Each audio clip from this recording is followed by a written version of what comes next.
Good evening and welcome to the Tuesday, May 19th, 2026 regular business meeting of the Olympia City Council. For the record, we have a quorum with all council members present tonight. So I'd like to just mention that we have Assistant City Manager Debbie Sullivan here, who is the acting city manager for tonight. Thank you, Debbie. And just to also mention that next week we do not have a regular scheduled business meeting. We will resume our business meeting on Tuesday, June 2nd. And with that, I need a motion to approve tonight's agenda. Move approval. Second. All those in favor of adopting the agenda as published signify by saying aye. Aye. So our first item tonight is 2A. Excuse me, Mayor, your mic? Mike? Oh, thought I was on. Okay, thank you. All right, my apologies. Okay, so the next item on our agenda is item 2A, which is a special recognition proclamation recognizing May as Olympia Heritage Month. And we have a shared reading of the proclamation, beginning with Councilmember Barrett. Thank you.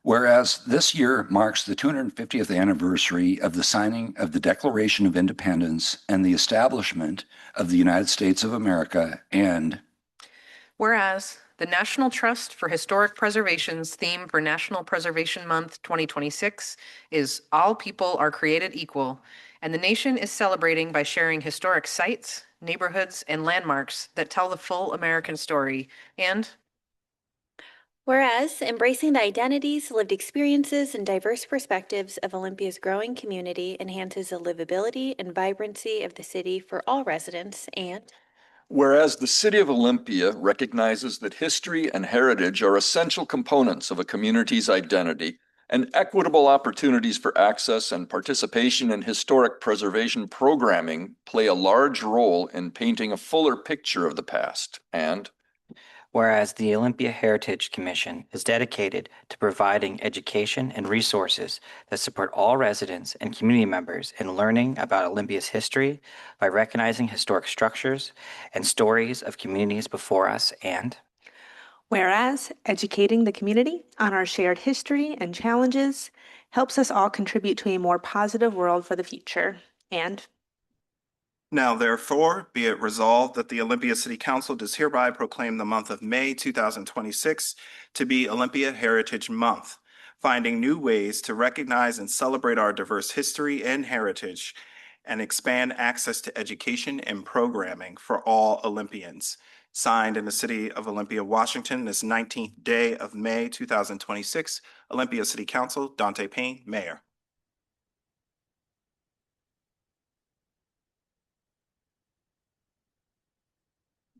And now I'd like to invite up Brittany Gillia, who's our Historic Preservation Officer, and Bill Cotter, the Olympia Heritage Commission member, for a few comments.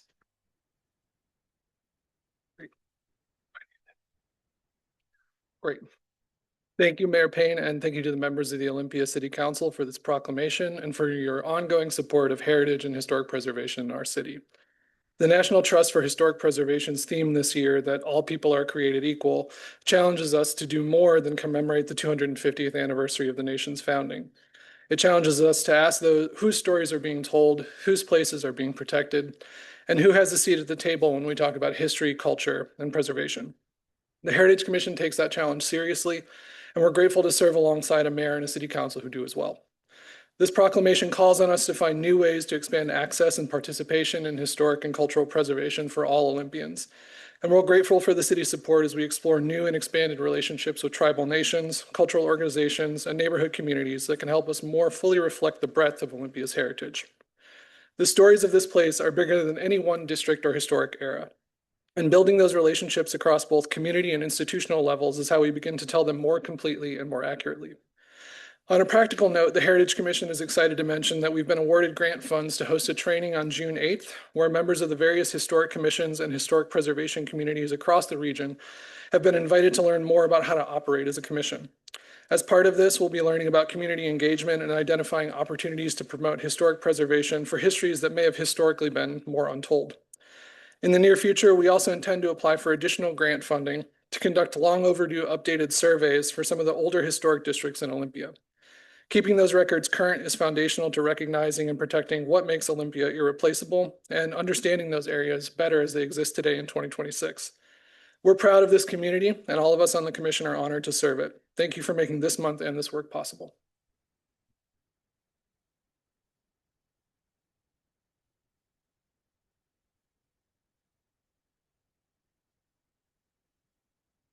Thank you very much, Bill. Any comments from council? Mayor Pro Tem Nguyen. Yeah, I just so appreciate both this proclamation and then also the broad representation we have here of the Olympia's Heritage Commission. And then, of course, ably staffed by Brittany Gillia. And I think that many people that I've talked to in the community have a lot of feelings about this year being our quincentennial year, or America 250. And your comments tonight, Bill, and then also this proclamation, I think forces us to remember that America, no matter, sort of how you feel about this moment, that we're more than the moment that we're in. And our history and our stories are worth preserving, and that this year can be, if not one of celebration for some, but also a year of reflection and education. And I just really appreciate you all being here and your commitment to doing so. Well said, Mayor Pro Tem. So I have a signed copy of the proclamation here, and we'd like to invite you up to take a photo with council and present you with the proclamation.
All right. Thank you all so much. So that concludes our special recognition portion of our agenda for tonight. So we are going to go ahead and move on to public comment, and I'll turn it over to the Mayor Pro Tem. All right, so we have a number of in-person public commenters, and then one that's signed up online. We'll do the folks that are in person first. We have 2 minutes for each public commenter. For those that are in person, I'll call a few names so you know where your place is in line. And when it is your turn, just make your way to the podium there. The microphone is already on, and the timer will start as soon as you start speaking. The timer is right over here. It counts down from 2 minutes.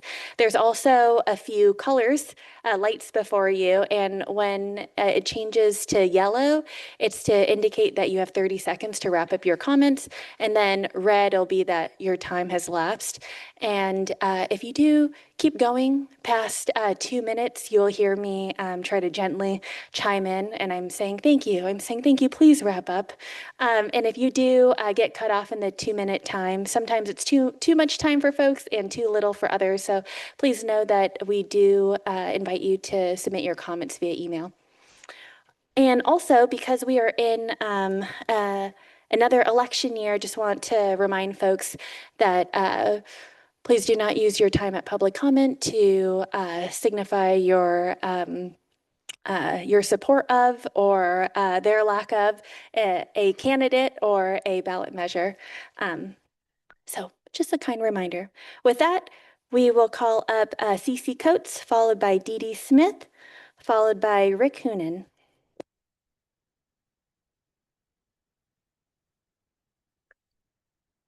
Hello, Olympia. My name's CC Coates.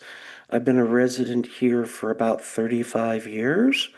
I was a union carpenter before I became disabled. Unfortunately, America is not treating the least amongst us very well. We currently have a national, state, and local policy of egregious cruelty toward the poor.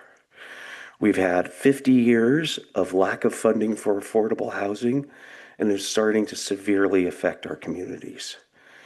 I read an article on Prism, it's an online magazine. They've been aggressively going after homeless people in Portland and have seen a 4 times increase in deaths. Currently, even though I was living in a place in my van next to my church for 6 years, I had a stalker who sent the city after me. It is currently illegal for me to park anywhere in public ground.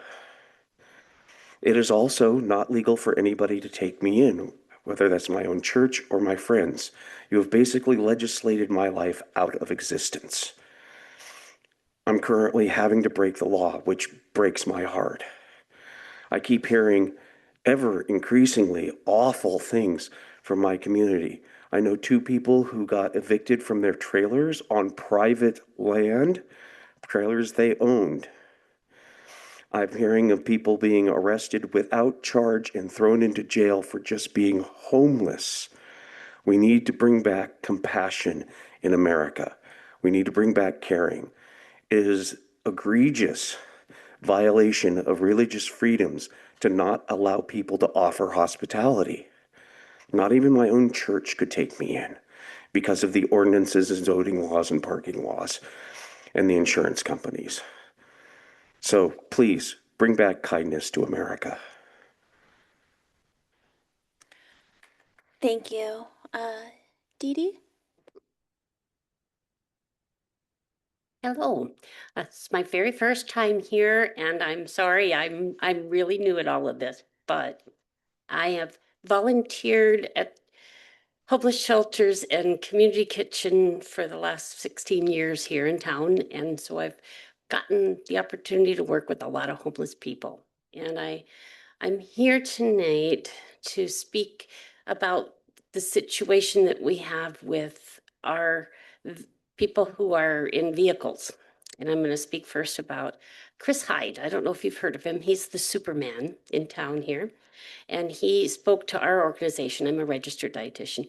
And he said that he was homeless. He ended up homeless at one point, and he was in his car, and everywhere he went, whether it was a rest stop or whether it was anywhere he went, he was the police basically harassed him and said he had to move. And he said it was so hard to just be able to even exist. And from that, he found a house and he started being the Superman, and he started giving out free soup to so many people. And now they're over at Friendly Grove and they're allowing so many. It's a very positive thing. Cece, who also has been at our church for 6 years, also started a soup kitchen at our church for our neighborhood, and she was helping take care of people there too. And unfortunately, she explained her situation, is not able to help people. I am not for a lot of these people that make a gigantic mess and don't take care of things. I get that. That's a problem. And I know rats and so forth are a mess. But I do think we've got to come up with some solution to help people who are in that boat, whether it's a major parking area they can be at or something that's safe. And I just ask you to do whatever you can to help in that situation. So I thank you for your time.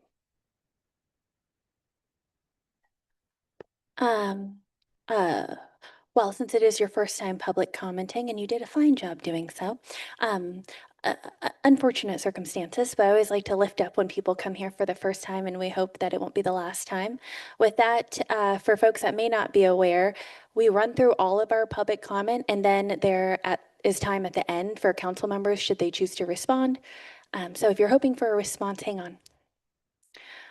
With that, we have Rick Hoonan, followed by David Webb, followed by Ty Gundel.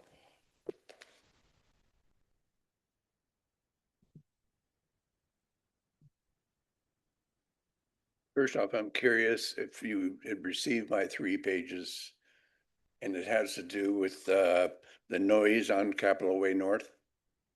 Oh, you do have one. Okay, because I definitely won't get through it all. So my name is Rick Hoonan, and I'm part of Emergency Habitat. And so we're a group of residents in the Boardwalk apartments on 410, 510 Capitol Way North. And we're close to the rookery of the Blue Heron, close to the farmer's market.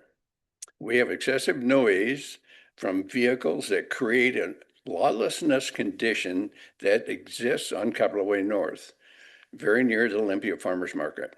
We're addressing the general health and mental health conditions of tenants. And as you might be aware, in Boardwalk apartments, I'd say 65% of the people have some medical issues. We have veterans. I am also. I'm going to skip down. And so I have support from the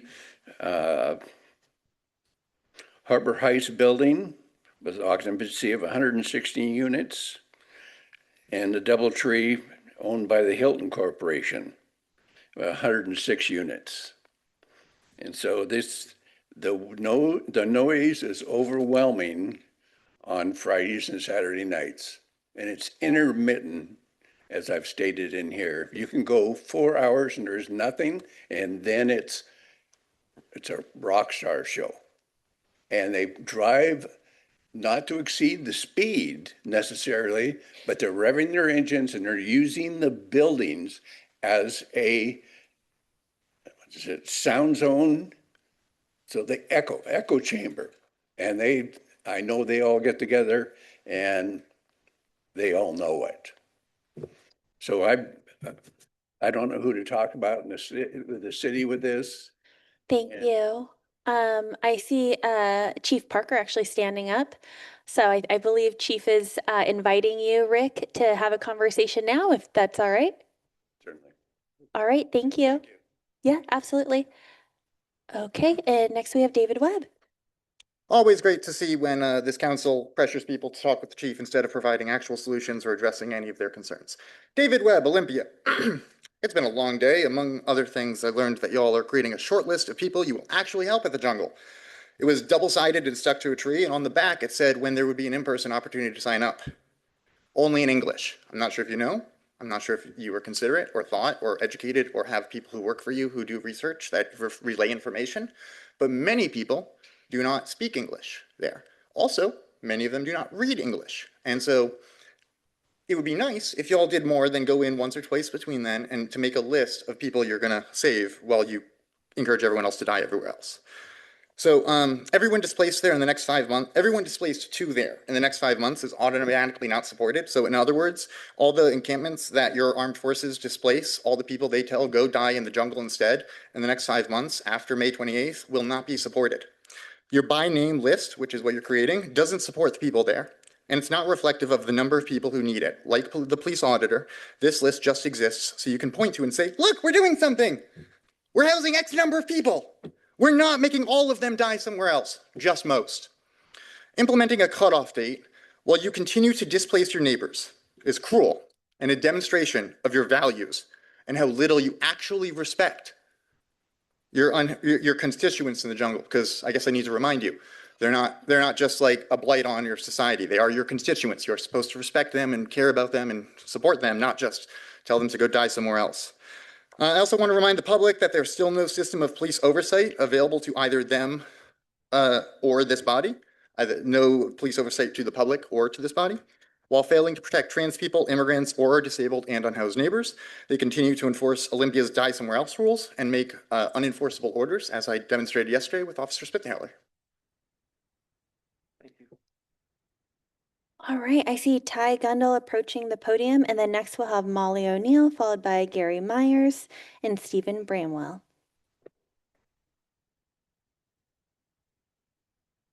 Hi, good evening, Mayor, council members, and staff. My name is Ty Gundel, and I serve as the Executive Director for Olympia Mutual Aid Partners, which is a local organization that provides services for people experiencing homelessness in Thurston County. And I am also here tonight to speak on behalf of my organization about our concerns with how the first few steps towards the jungle closure are unfolding. Just a little background for folks that aren't familiar with us. Our organization and our predecessor organization, Just Housing, have supported the jungle for about 10 years, providing case management, outreach, and shelter-in-place services. We currently have over 100 residents of the jungle enrolled in our case management program, and over 200 residents have accessed our shelter-in-place services since November. Today, our staff went out to do our weekly cleanup at the jungle and also saw the notices posted on the trees.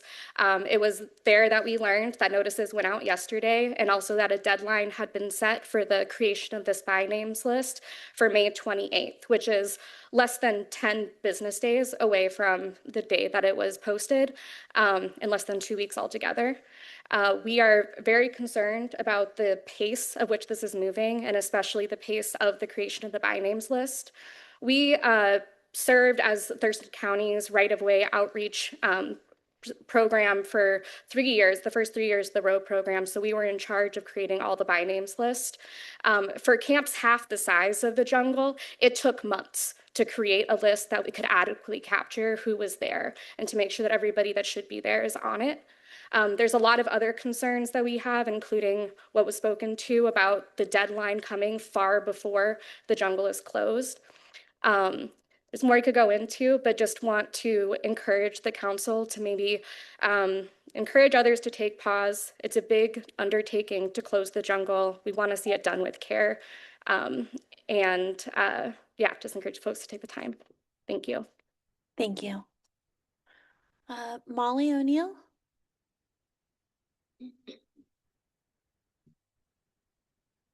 So I would like to first say I am in full support of the folks who have gone before me talking about the need for pausing and slowing down on that closure. The main reason I'm here though, when you name the problem, you become the problem. A common tactic of power protecting power. Anti-Black racism is at the core of most other forms of racism and white colonialism. Just by existing in this world, we receive anti-Black programming. This means everybody will make racist remarks out of ignorance and programming at some point. I believe our council members do not want to be racist, but you also don't want to do the difficult and uncomfortable work of anti-racism. However, every member of this council has a responsibility to lead and model these very skills. One council member made a comment that, quoting from the Olympian, included the phrase "Victim Olympics" in reference to creating community ties with cities in Nigeria. How would it land if someone had said that phrase during public comments regarding either of the groups this council honored 2 weeks ago? I want each of you to notice and feel the discomfort of that idea. That feeling is your friend. That comment was harmful and contained significant anti-Black bias. It relegated an entire country to victimhood while implying that victims do not deserve care or connection. And that is the comment each and every one of you have directly supported with your silence. That harm deserved recognition and accountability. Mr. Bird's anger was valid. Instead, this council has closed ranks around your coworker rather than modeling accountability. You denied a man his First Amendment rights and turned a harmful remark into a genuine event of systemic racism, denying a Black-led and focused organization funding and sponsorship because why? Because they dared to name the problem and thus became the problem. Each and every one of you have been complicit in systemic racism. What does accountability require? We expect that you, 1, name and recognize the harm, and 2, make a commitment to change the behavior.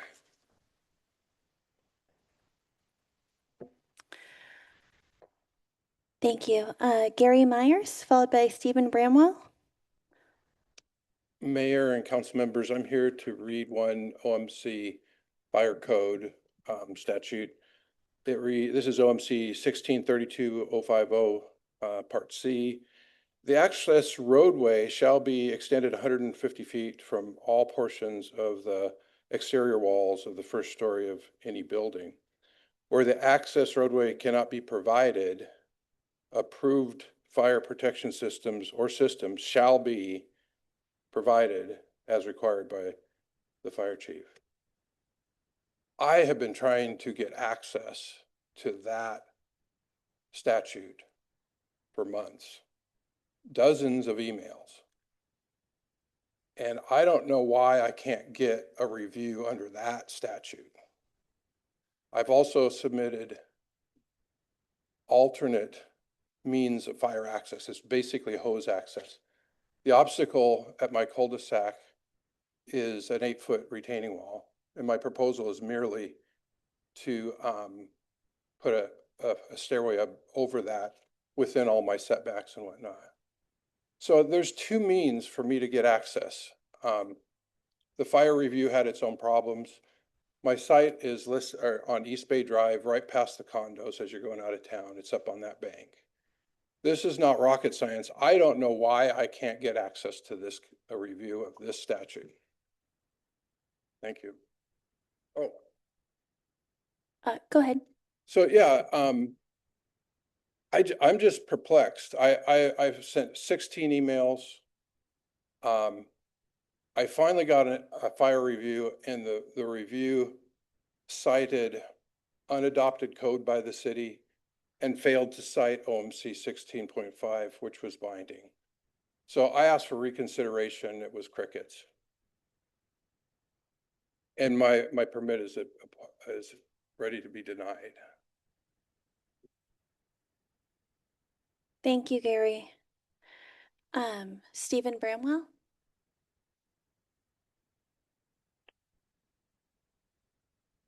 Great. Good evening. Thank you, Mayor Payne and City Council members. My name is Stephen Bramwell. I'm the Washington State University Thurston County Extension Director and Regional Agriculture Faculty. I want to make a brief comment this evening about an upcoming event. On May 28th from 5:30 to 7:30 p.m. in City Hall, we'll be hosting a Grasslands from Local to Global Art and Photography exhibit. The exhibit is right upstairs in this building. Stephanie Johnston, City of Olympia Arts Program Manager, and I put up the photographs yesterday. So I'd like to extend a personal invitation for you to all join. This will be a week from Thursday, May 28th at 5:30 p.m.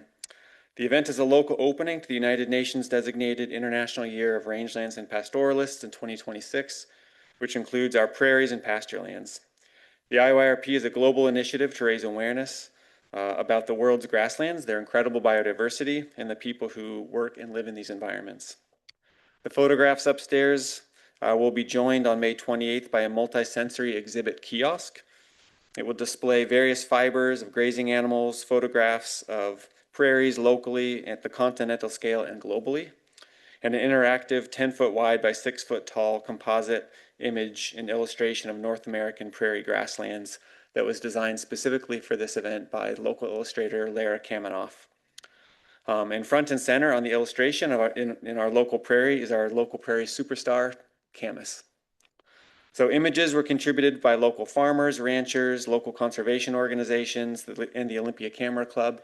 And the European images were sourced on an 8-month sabbatical that I took to Europe last year, visiting meadows of the European continent. Finally, the effort is to bring much needed awareness to grasslands locally and globally. These are some of the most biodiverse biomes on the planet. They cover nearly half the Earth's land surface, support about 500 million people. So please join me on May 28th, a week from Thursday at 5:30 p.m. Thank you for hosting the exhibit. Thank you. With that, folks, we're going to turn to one virtual public comment, and then there will be an opportunity for council to respond. So we'll just give staff a moment to bring up Mary Jules Zavan.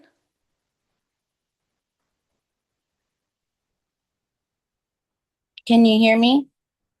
Yes, we can. I am speaking to you tonight as a concerned citizen, mother, and follower of Jesus Christ. I would like to address the horrific and dangerous homeless encampment known as the Jungle that should have been shut down years ago when a man was set on fire and died and 2 people went to prison for it.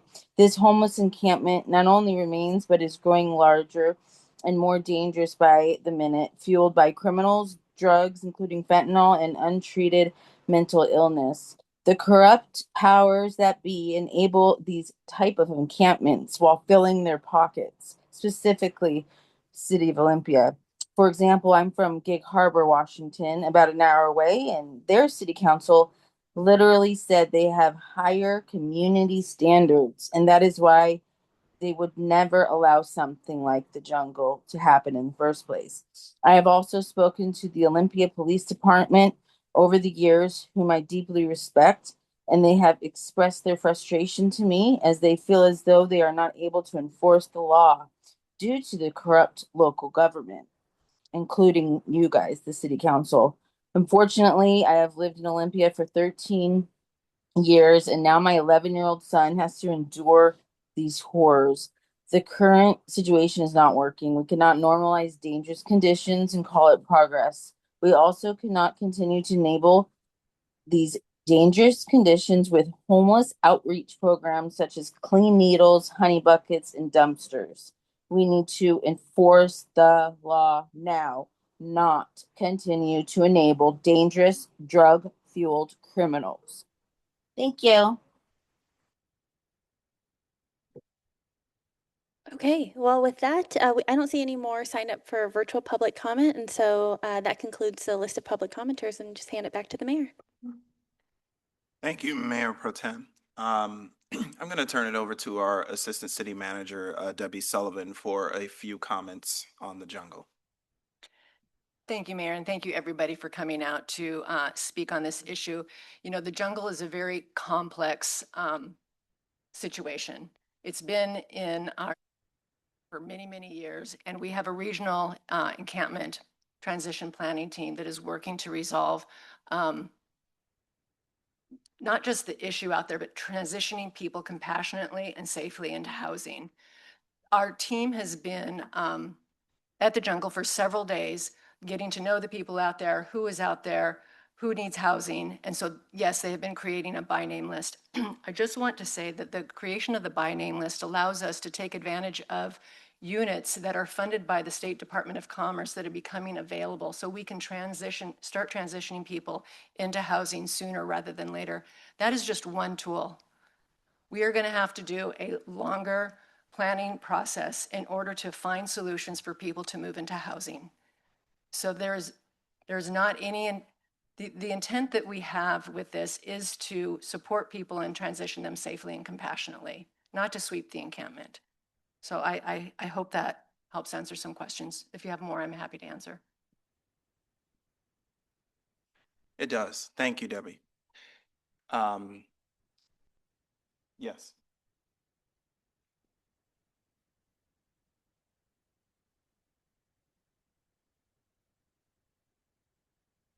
Okay.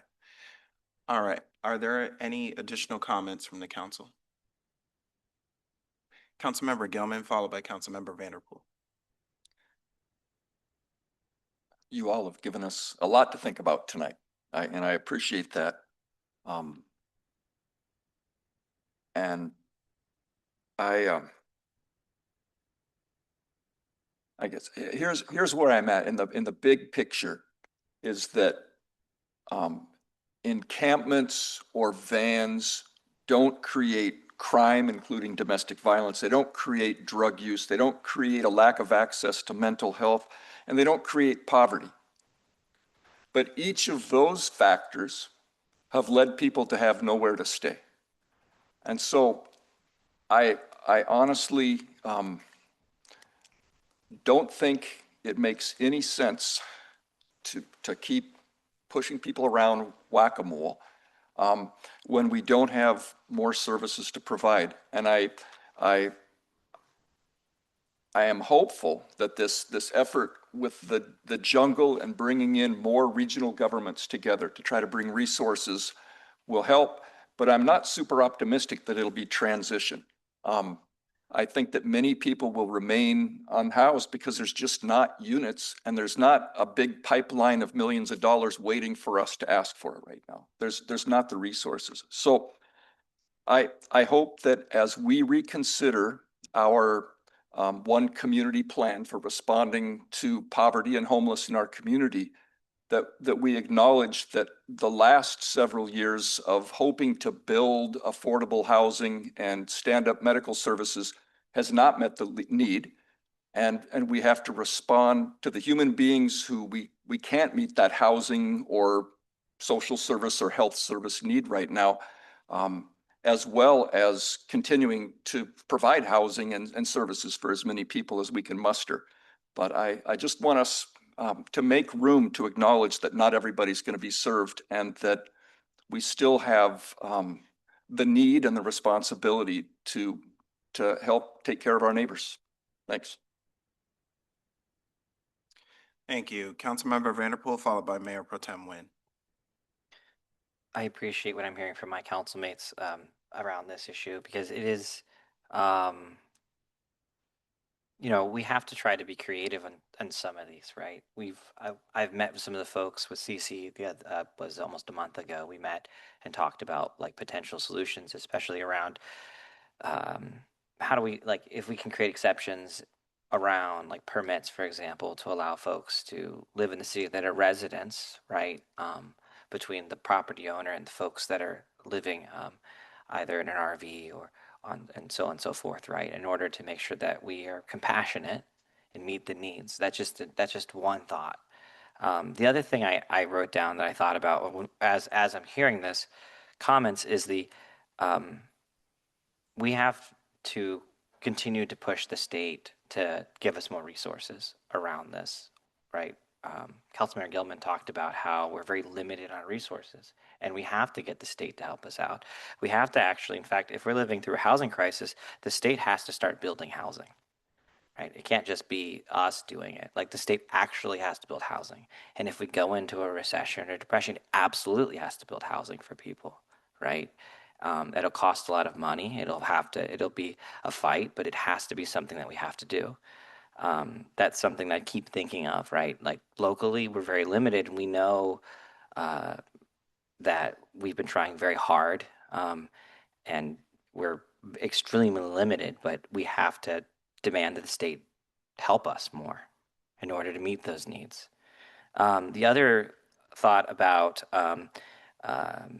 the sound over on North Capitol, this has been an ongoing issue. I see that the police chief Parker had spoken with him, which is good. I'm glad. Hopefully we get a little resolved around that. But it is one of those streets around the city where I'm constantly reminded it was overbuilt, right? It was built a long time ago. And even though the issue is about noise rather than speeding, a design in a street does affect how people use the said street. Let's see. But yeah, again, coming back around to the big issue around affordability and housing and taking these things seriously. I hear you each and every week when I have folks come in and talk to us about these concerns and how we need to continue to be compassionate towards folks and try to find solutions where we can. But ultimately, I think we need to keep pushing the state to help us. Thank you. Mayor Pro Tem Nguyen.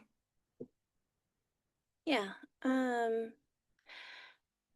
I am tracking this conversation and something, actually the first public commenter, Cece. I am curious about what you said about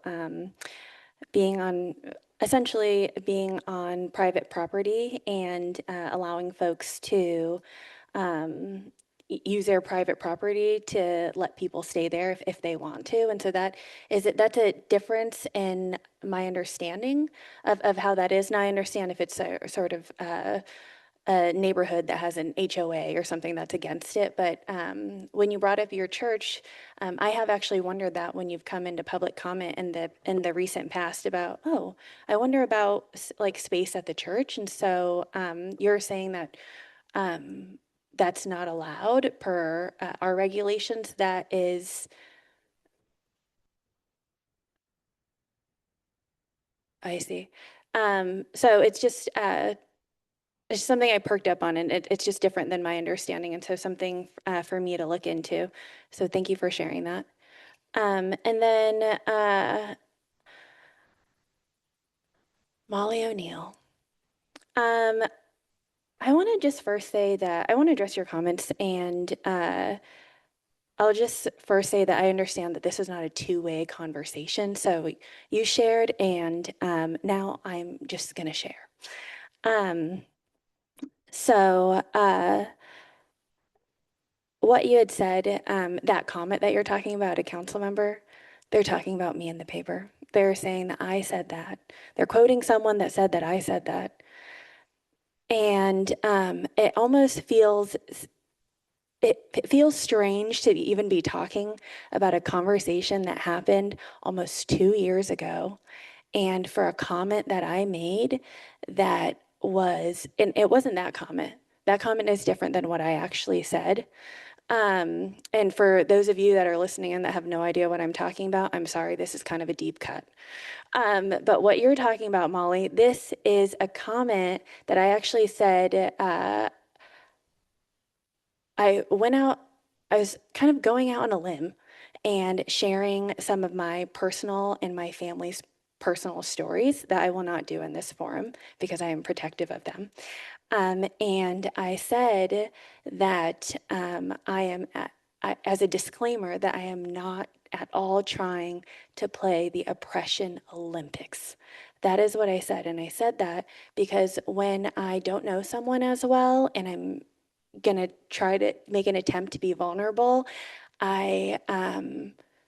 and I might not have a lot of psychological safety in this space because I don't know the person as well. I'm going to give disclaimers. Sometimes I'm talking to people and I'm giving 5 disclaimers because I don't want to be misunderstood. And so, now to see a quote like that in the paper from a conversation that happened 2 years ago that was taken out of context that I did not say is an interesting thing and not something that I want to be defending. And generally, I know Molly, you and I don't know each other, but I am responding to this because I've seen you come to public comment and I believe that you're being sincere and engaging earnestly. So I'm going to respond, even though I generally try not to defend myself when I see people saying things about me online, because I have so many feelings, Molly. And if I spent my time doing that, I would be exhausted and all my feelings would be hurt. And I could not do what I'm supposed to be doing. So I hope some of that made sense. I know that anti-racism work is important work that needs to be done. I'm not saying that the city of Olympia has successfully done that. I know that we are on a learning journey and we are committed to that. And there are so many ways that we have committed to that. And I don't mean by saying it. I mean actually implementing things, doing things to show that. But I'm going to try not to go long here. But you know, if you're interested in knowing what those things are, I mean, we could like provide you a list, tell you more about it if you're interested in it. Anyway, also, I haven't said anything about that because it's also happened a couple of times in the paper. But I haven't said anything about it because I don't want to give it any life. I don't want to be out here like having little like quibbles with and drama with community members. Like that is not something that I want. And so it goes a little bit deeper than that. But anyways, I appreciate that you showed up. I appreciate where I believe the intent is. And I just wanted to respond to you. So for what it's worth.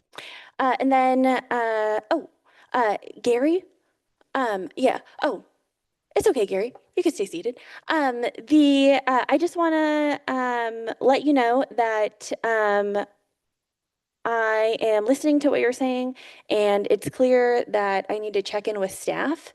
So I will do that just so I can get a better context of what's happening here and seeing if we can at all reduce the burdens on you. And then, Stephen, thank you for coming here, making the time to come here to talk about the grasslands exhibit. Oh, yes, you've moved from there. Thank you. Oh, thank you for that. Yeah, I'm not sure what all of our availability is on May 28th at 5:30 at City Hall, but I really appreciate you making the time and working with staff to put together that exhibit. And I know that we'll try to be there if we can. So thanks so much. Thank you, Mayor Pro Tem. Are there any additional comments from council? All right, seeing none, I'll just mention, if you do have further questions that you wish to ask in regards to the transition plan for the jungle, please feel free to reach out to council, but then also to our Assistant City Manager, Debbie Sullivan, via email if you have additional questions. I will just say that you heard it here tonight, that there's two things that we're sort of wrestling with when it comes, or two ends of the spectrum, if you will, when it comes to addressing the transition plan for the closure of the jungle. One end of it is the community saying that we're not comfortable with the pace, you're moving too fast. The other end of the spectrum is it should have been gone yesterday, right? And our job as a city organization is to strike a balance. We hear the community's voices and we're listening. Our job is to treat every single resident, and yes, they are our constituents, in the encampment with dignity and respect, and to transition them into housing as safely and as smoothly as we possibly can. That is our charge, that is our mission, and we are committed to that. What you won't see is us sort of fall into this trap of it has to be either one or the other. We are doing our best to respond to a crisis that frankly goes way beyond the borders of the city of Olympia and the borders of the state of Washington. And we have a small budget to do so. So we are certainly stretched thin in terms of resources to provide for people who live in the jungle, and frankly, and for those who do not, who are houseless throughout our community. And so we are going to continue to do our work on the transition plan. We will continue to advocate for federal and state dollars to help us address this crisis, as we've done for the past several years. We have only been in this business of addressing housing and homelessness since 2018 as a city organization. And since that time, we've housed hundreds of people. And that has happened thanks to the work of the same people who are doing the work to work towards transitioning these people from the jungle into sheltered housing. And I understand that there's a some concern about whether or not there'll be enough available units, which is understood. But again, we are working at the pace of which housing becomes available to transition the folks who are on the property smoothly and safely. And so for those community members who are concerned about the treatment of the people who live there, we hear your concerns. For those of you who also have concerns about the types of activity that has happened on that property, we hear those concerns as well. And we are doing our very best to balance all of these things while we transition the people that live there. And I have all the confidence in our city organization that we will meet this challenge. So with that, that concludes public comment, and we are going to move on to the adoption of the consent calendar. I need a motion and a second. I move we adopt the consent calendar. Second. We have a motion and a second to adopt tonight's consent calendar as published. All those in favor signify by saying Aye. Aye.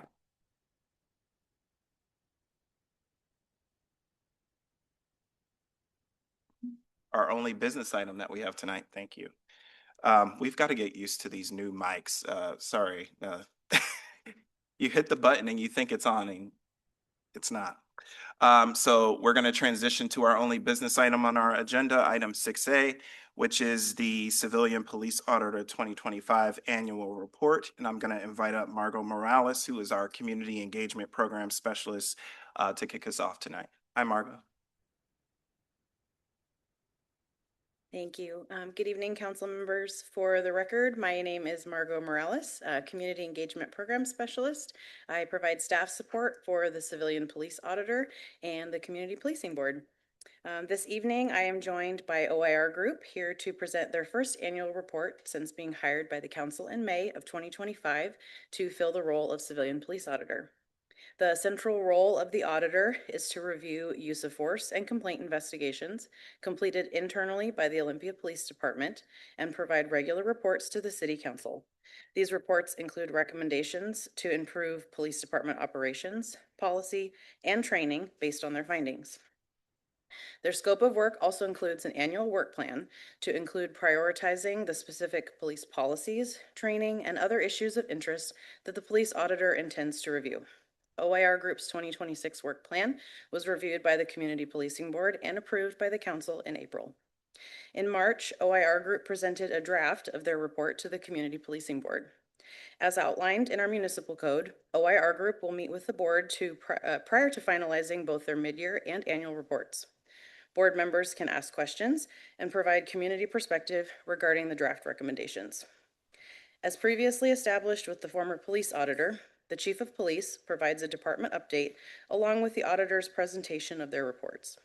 Chief Parker provided an update to the Community Policing Board's March meeting. Included in your packet this evening is a feedback letter from the Community Policing Board from that March meeting with OIR Group and Chief Parker. This evening, Chief Parker will start us off with an update on the department data from 2025, followed by OIR Group presenting their report and recommendations. The full report will be available online on the city's police oversight page. Following OIR Group's presentation, Chief Parker will present on OPD's plans to implement the recommendations from OIR Group. Thank you, Chief. Thank you, Margot. Chief, before you approach the podium, just one moment, please. Mr. Webb, I'm going to ask you to remove your camera from the podium, please.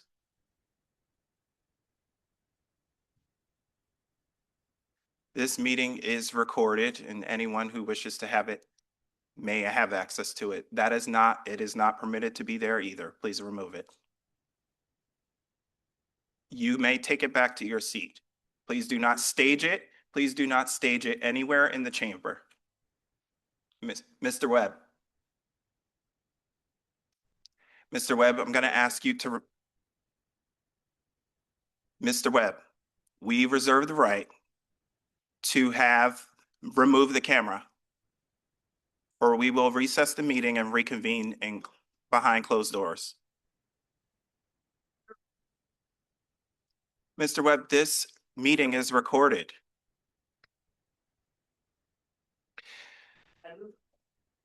With request of the council, I'm going to request that we go into recess for about. Thank you. Dr. Bill, I'm so sorry to remove your public presentation.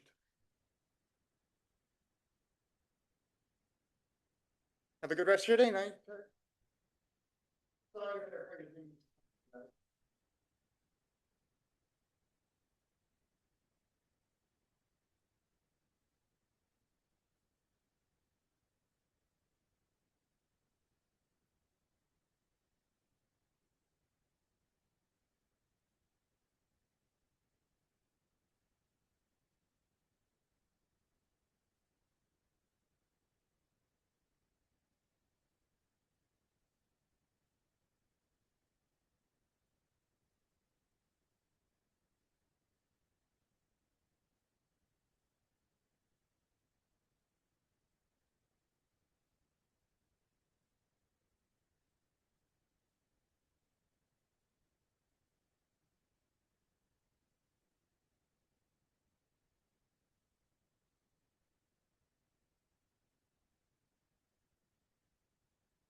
Okay, we're going to go ahead and come on back from our recess.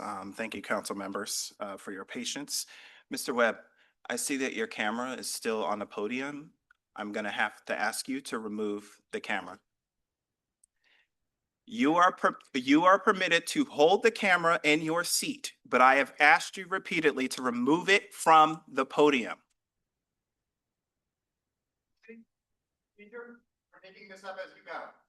It's not about policy or procedure. It's because I say so. Remove the camera. Remove it. Remove the camera. Okay. Well, we will go ahead and reconvene in room 207. My apologies to our guests who are here to present to us this evening, but we will go ahead and reconvene upstairs. Yes, City Attorney.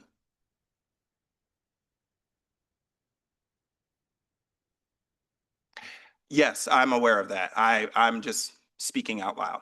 Yes. Thank you. So at this time, I'm going to ask for us to reconvene in room 207 so that we do not continue to be disrupted. I need a motion and a second. So moved. Second. All those in favor signify by saying aye. Aye. Opposed? That's an aye vote for me as well. We will reconvene in room 207. Thank you.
Check, check, check.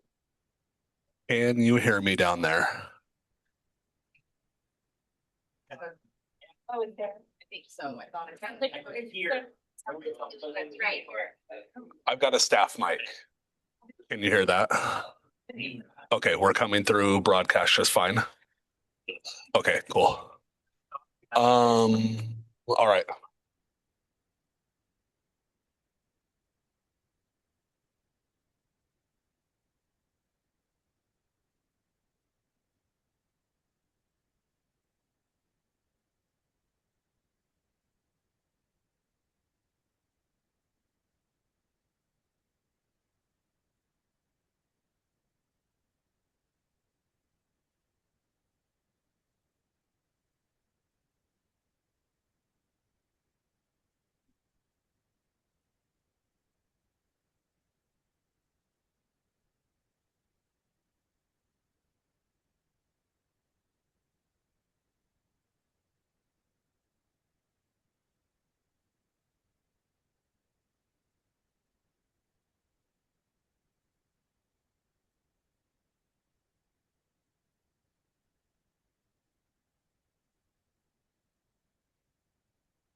All right, we're gonna go ahead and make our way back. So I first of all, I want to say my sincere apologies once again to our guests and to those of you who are watching this meeting either at home or somewhere else. Our apologies to our community for the disruption. This meeting is being broadcasted and recorded for your viewing. So we are going to continue with item 6A on our agenda for tonight, which is the Civilian Police Auditor 2025 Annual Report. And we were just about to have our Police Chief Shelby Parker approach the podium to introduce our auditors.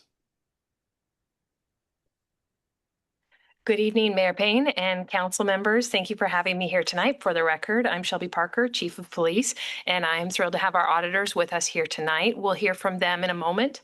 I'm going to go ahead and do a quick review of our 2025 use of force data. My data will look a little bit different from the auditors. We had 80 use of force incidents in 2025. The auditors reviewed 50 of those. So just a quick footnote as to why the data may look a little different. So this evening, we'll briefly walk through the police department's 2025 use of force incidents. The city's independent police auditor will present their 2025 annual report, and I will close with OPD's implementation strategy for the auditor's recommendations. In 2025, the department saw a small increase in reported use of force incidents from 79 incidents in 2024 to 80 incidents in 2025. I want to provide some additional context about the numbers and the type of force reflected in this data, as numbers can be better understood with some context. 55 incidents, or about 66% of those, involved a takedown, which occurs when an officer brings a subject to the ground to overcome physical resistance. Takedowns are considered the lowest level of use of force to gain control of an individual. 8 incidents, about 10%, involved the deployment of a taser energy weapon. 1 incident involved defensive tactics, being punches or knee strikes. 2 incidents involved control holds used to place a subject in handcuffs. 2 incidents involved the use of a less lethal tool called a 40-millimeter launcher with less lethal foam-tipped rounds. 2 incidents involved handcuffing a subject who was actively resisting. 1 incident involved a complaint of pain associated with handcuffing, though no physical force beyond handcuffing itself was used. 2 incidents involved canine bites. 1 incident involved a vehicle being used as force, and another involved a handgun being discharged. Our expectation is always that force is used only when necessary and only to the level required to safely resolve a situation. Each use of force incident is reviewed at multiple levels of supervision and administrative oversight to ensure compliance with department policy and legal standards. Every use of force incident is reviewed by the appropriate training team, whether that's defensive tactics or emergency vehicle operations, to assess adherence to training standards, evaluate trends, and identify opportunities for improvement or refinement. This is a long-standing practice within OPD. And the auditor will delve into use of force in greater detail.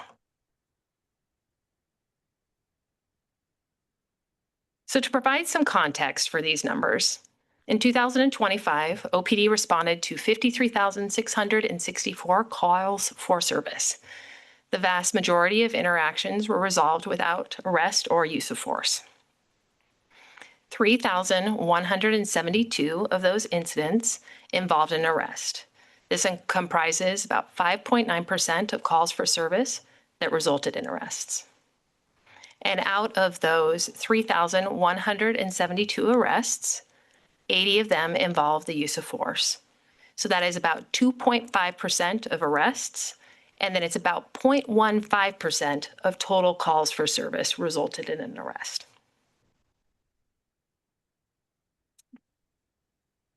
In 32 of those 80 use of force incidents, individuals experienced minor injuries such as cuts or abrasions. 2 of those cases involved canine bites, and each individual received medical care. 1 use of force incident resulted in great bodily harm. This was an officer-involved shooting that occurred on October 21st, 2025. This incident was investigated by the Capital Metro Independent Investigation Team without the assistance of the Olympia Police Department. The Thurston County prosecutor received the investigation and determined that the use of deadly force by the officer was justified under Washington state law, and no criminal charges will be filed against that officer. A formal internal review was convened with 2 community members participating. A formal presentation will be made before you on June 23rd about that critical incident.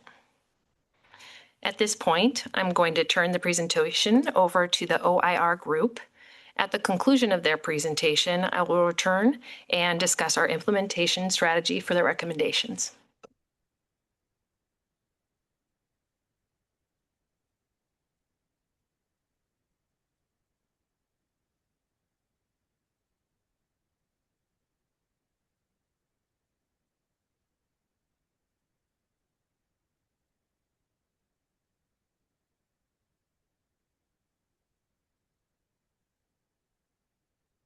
Good evening, all.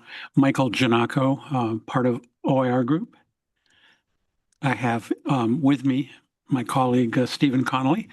Third member of our team, Sam Palka, unfortunately is traveling out of the country and wasn't able to be with us, but she has contributed significantly to the report that we are going to be discussing this evening. It's great to be with you this evening, leadership of the city, Mr. Mayor, Council, and city leadership. Really appreciate the opportunity to present our report to you this evening. Our report, as the chief indicated, covered our review of 50 use of force incidents over the calendar year 2025. Any use of force review that was completed by the end of the last year would be included in this report. The officer-involved shooting that the chief mentioned was not within that audit period because the administrative piece of that review had not been completed by the end of December, but it will be captured in our next report. So the review includes, pursuant to our scope of work, includes not only use of force, but any complaints and resulting investigations that were completed during the audit period. But during this audit period, there were no such complaints, which is why you do not see any reference to that kind of review. We have received a couple completed investigations since that time. So in the next audit period, you will be seeing also our review of those complaint investigations. We have been doing this work since approximately 2001 as police auditors, and started with the largest sheriff's department in the country, the Los Angeles Sheriff's Department. And since that time, we have engaged with numerous jurisdictions throughout the state of California, Oregon, Washington. We have the left coast pretty well covered, as well as other parts of the country. We are based in California, but we have done a number of projects for Washington, as you may be aware, including work for the city of Seattle, the state of Washington Attorney General's office, and developing some model use of force policies for the state of Washington. And we have done some work in other parts of the state as well. It's good to be back this evening, and it's good to be able to present this report to you. The next one. I'll turn it over to you, Stephen. Thank you, Mike. And good evening, Mr. Mayor and council members. And Mr. Mayor, for the record, I did have some assistance, but I got this microphone turned on the first try, so I'm feeling some momentum here. We are very happy to have the opportunity to present this first report to you. This is our second trip to Olympia. We were here in October and had a very productive day, meeting with city officials and members of the public and members of the department. And I want to start my remarks by saying one thing that I can assure the council and the public is that the police department has absolutely held up its end of the bargain as far as our work responsibilities are concerned. We have a dedicated liaison who is in touch with us regularly, very responsive to our questions and concerns, and all of the information that we need to do our job has been readily provided by the department, which is obviously hopefully an expectation in every jurisdiction, but it's never anything that we take for granted. And we feel like the relationship has been very constructive and that they are responsive, but also receptive in ways that we are appreciative of. In terms of our scope of work, the audit that we're going to be talking about tonight is I would say the cornerstone of our responsibilities as they've been set up by the city of Olympia. And another big piece of our work is collaboration with the city's community policing board. And that's comprised of residents whom we had the opportunity to meet in October and then present to in March with a draft of this report, and their insights and questions and kind of feedback has been very useful and to us. And the disadvantage we have, obviously, as Southern Californians, is just the lack of direct familiarity with Olympia and its issues and its neighborhoods, and we appreciate the insights of the community policing board in terms of helping us with that part of our work. So the report to City Council is obviously another component of our responsibilities. And as I said, we're happy to be with you tonight. So the process involves, as Mike was saying, we're notified when investigations are completed. And there are two categories that we are responsible for. One being the use of force and the other complaint investigations. And the complaint investigation piece, we actually did not have any completed complaint investigations during the audit period. So the entire focus of this first report is going to be on use of force. Subsequently, since January 1st, we have received a handful of complaint investigations, misconduct investigations that were conducted by the department and completed. And so that will, in our next report, give us an opportunity to kind of expand our assessments of the department's internal review systems, accountability systems, and we're looking forward to being able to share our perspective on that as well. Uh-oh.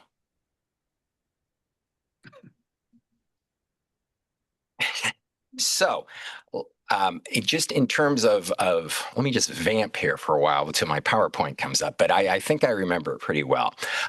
In terms of the cases that we looked at, we had a total of 50, and I certainly encourage the interested members of the public to please do read the actual written report that we prepared in conjunction with this presentation. It goes into a lot more detail about our process and about our impressions and provides obviously more of a context as opposed to kind of the high pass that we're going to be giving you tonight. But I do encourage people to read the report. And one of its features, again, as kind of driven by the city, is a summary of, there's an appendix that basically has a spreadsheet which describes the circumstances of every use of force and talks about the department's process of assessing that, and then our impressions in terms of whether we agreed with the department, other insights or observations that we had, and et cetera. So I, again, hope that people will draw some value from looking at those written materials that are now publicly available. And we did have a chance to kind of dry run, audition this presentation in March in a meeting with the Community Policing Board that was very helpful. And again, the part of the way that this is structured is that the board's feedback informs our final draft, and we did make some adjustments in the aftermath of presenting to them, and the draft that you have received is a reflection of that. So the key takeaways from our first report, and Mike will get into some of the specific recommendations that we came up with. We had 22 recommendations that emerged, and we'll describe those in more detail. But our basic overarching impressions are that the department's process for reviewing force are very well structured and generally quite effective. The department has a multi-layer, multi-phased approach for supervisors to review every force incident. And that includes looking at the officer reports, the body-worn camera materials, which, by the way, and not incidentally, we have full access to. So we're able to review all the body-worn camera that is associated with these individual incidents that we look at.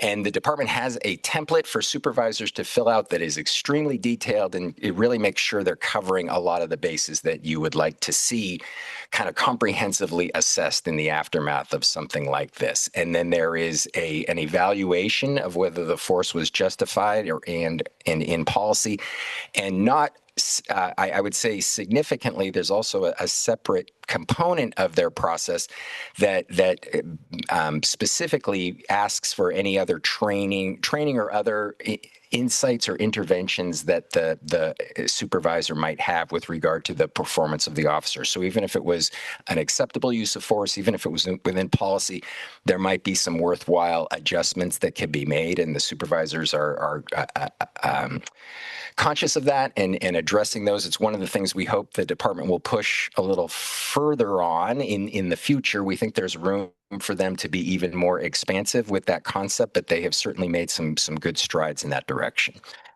Importantly, we agreed with the department's findings with regard to the outcomes. There was one case involving a canine bite that we had a potential difference of opinion if we had really kind of drilled down on it and talked to the department about it some more.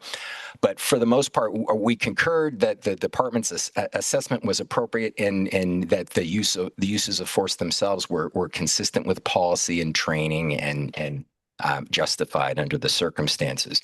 We know that there is a sensitivity to issues of bias in policing, not just in Olympia, but all over the country. It's a focal point for us in all the different places that we work. And we know that those issues have been a matter of community concern in Olympia, a matter of concern for your council.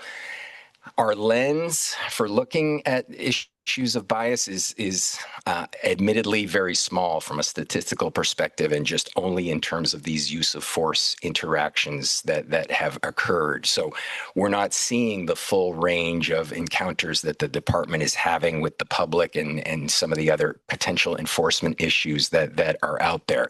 But we can say that we're very sensitive to issues of bias and discriminatory policing. We looked at each incident on its face and again, very carefully reviewed each one by looking at the case file for all 50 of these events.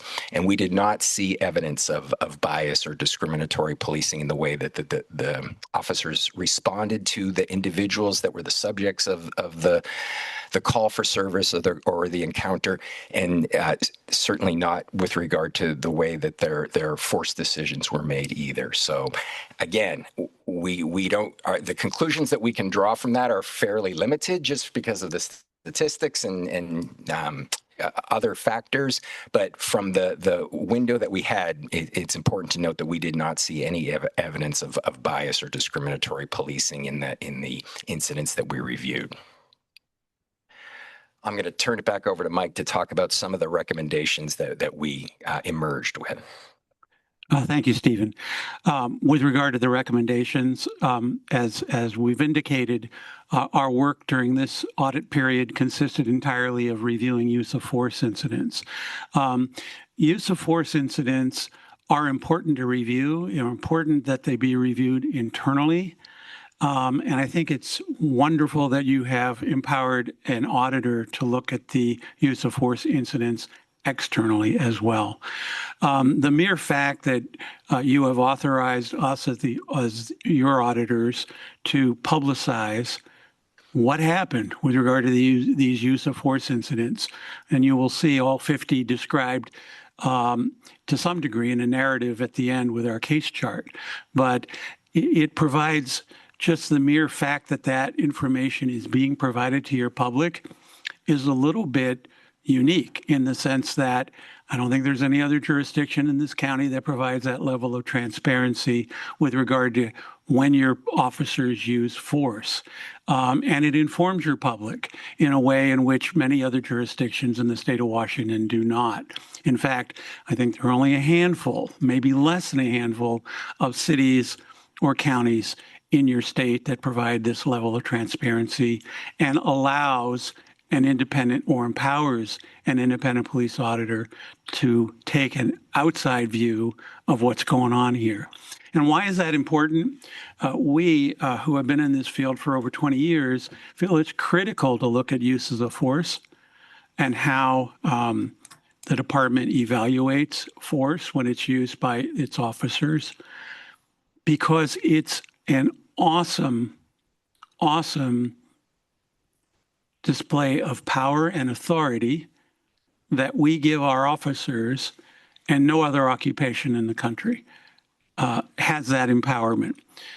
The ability to arrest, the ability to detain, the ability to take to jail, and the ability to use force under the appropriate circumstances is an awesome exercise of authority. And it's critical that in exercising that authority be consistent with the Fourth Amendment, consistent with policy, consistent with state standards, consistent with law, and consistent with the expectations of you as leaders of the city, as well as your community writ large. That is an awesome display of authority that must be carefully reviewed. For what reason? One, and primarily, obviously, that review, along with that authority comes a responsibility by the leadership of any law enforcement organization to ensure that these uses of force are reviewed to ensure that they are being done judiciously, they are being done consistent with policy. Ultimately, the first and ultimate question that needs to be answered and was answered in the 50 cases we looked at was the use of force consistent with our training, consistent with our policy, or not? Yes, no. And the department does a very thorough job, does a very thorough analysis to come to a decision about that question. And in fact, to the credit of the department, in at least one case, the department found that the use of force was not within policy. So it's not everything gets a yes, everything gets an okay. It shows by that one case in which there was an outlier, it shows that there is some discrimination and some careful assessment here. What I think goes to the heart of virtually, well, not virtually all, but a significant portion of our recommendations has to do with that investigative and review process. So these are process recommendations more than substantive recommendations. Our review is really not looking at officer conduct, officer misconduct, where the officer was, overboard in using force or unnecessary in using force or excessive force. We are going to look at that decision that the department has made internally. But our review is an assessment of how well the department exercises its awesome responsibility to do that, to look at the force incident and say in, out of policy. And as Steve indicated in his earlier remarks, we find that the department has done a good job with regard to that. The thrust of our recommendations and the process recommendations are urging the department to go beyond that and to look at other aspects of each use of force incident to see, are there any other things in that episode where the department could have done better, that could have resulted in a situation where force ended up not being necessary. De-escalation questions, supervision, the equipment, training, all of those pressure points in which the department can impact the way in which an officer conducts his or her work on a day-to-day basis, with the idea of, if in fact these issues are identified, it will better prepare officers, not only the involved officer, but other officers in the department, to reduce the likelihood that force ends up needing to be used. The other piece, though, that our recommendations are largely intended to address is this internal investigative review process. Because in order for your public to have confidence in this review process, that is the primary responsibility of the department, except in deadly force incidents where that responsibility goes to others, is to ensure that there is a fair and objective accounting of what happened. That internal review must be, in our view, consistent with best practices. And so while we think overarching in a global way, the department is doing a fair job of this, we think more could and should be done in this arena. So, for example, one of the expectations set out in policy and protocols that the department has had for a long time now is an expectation that as part of the supervisor's initial responsibility to do this on-scene investigation when force has been reported and used is to review body-worn cameras, review other evidence, collect surveillance video, take photographs of any injuries of the subject who force was used upon. And all of those they do a pretty good job on. One of the areas also that is an expectation is to interview the person upon whom force was used. And that's an area in which we think there could be some improvement. So force is used on an individual. That individual has gone through, justified or not, some traumatic experience, been taken to the ground, been tasered, been knee struck, been subjected to force. And legitimate or not, at that point, the sergeant who's coming to the scene has no idea about whether the force was legitimate.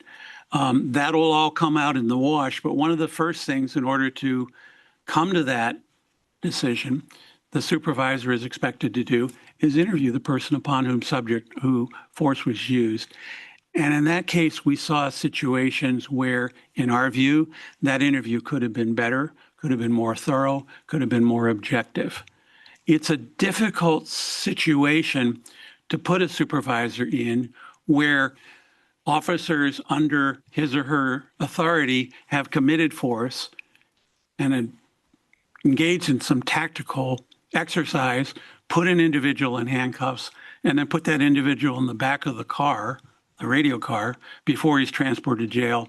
And now the supervisor's got to come up and say, how was that use of force, sir?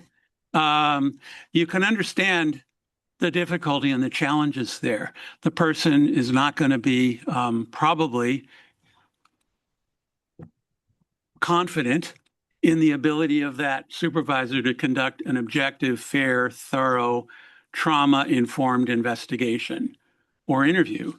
And we saw where, as a result of that concern, there was a breakdown in communications. And either the subject declined to participate, as they have every right to do, or just totally got turned off, or the information collected from the sergeant was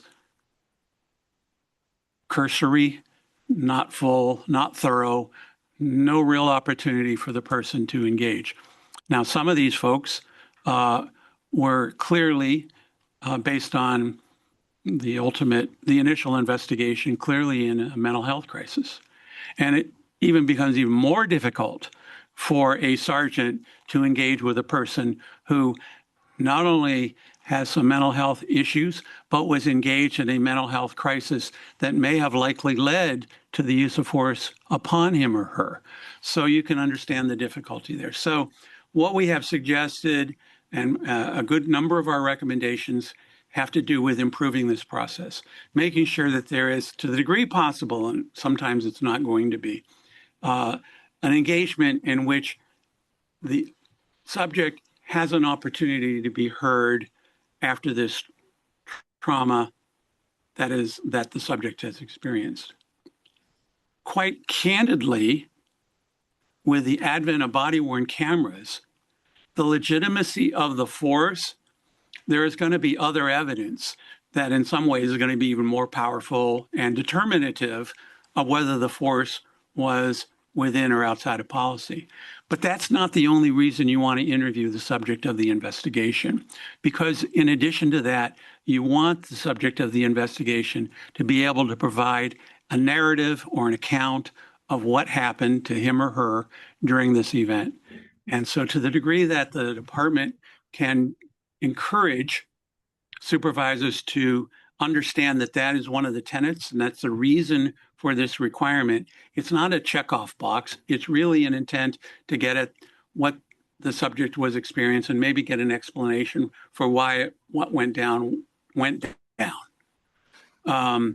that's really important. So one of the areas, and I know that there has been some training here, but one of our recommendations is to explain to supervisors who have this task, you're essentially doing a trauma-informed interview, and it needs to be under that rubric or thought process in which you engage with the subject. It's not a checkoff box. It's not cursory. We expect you to try your best to get a full account from this individual.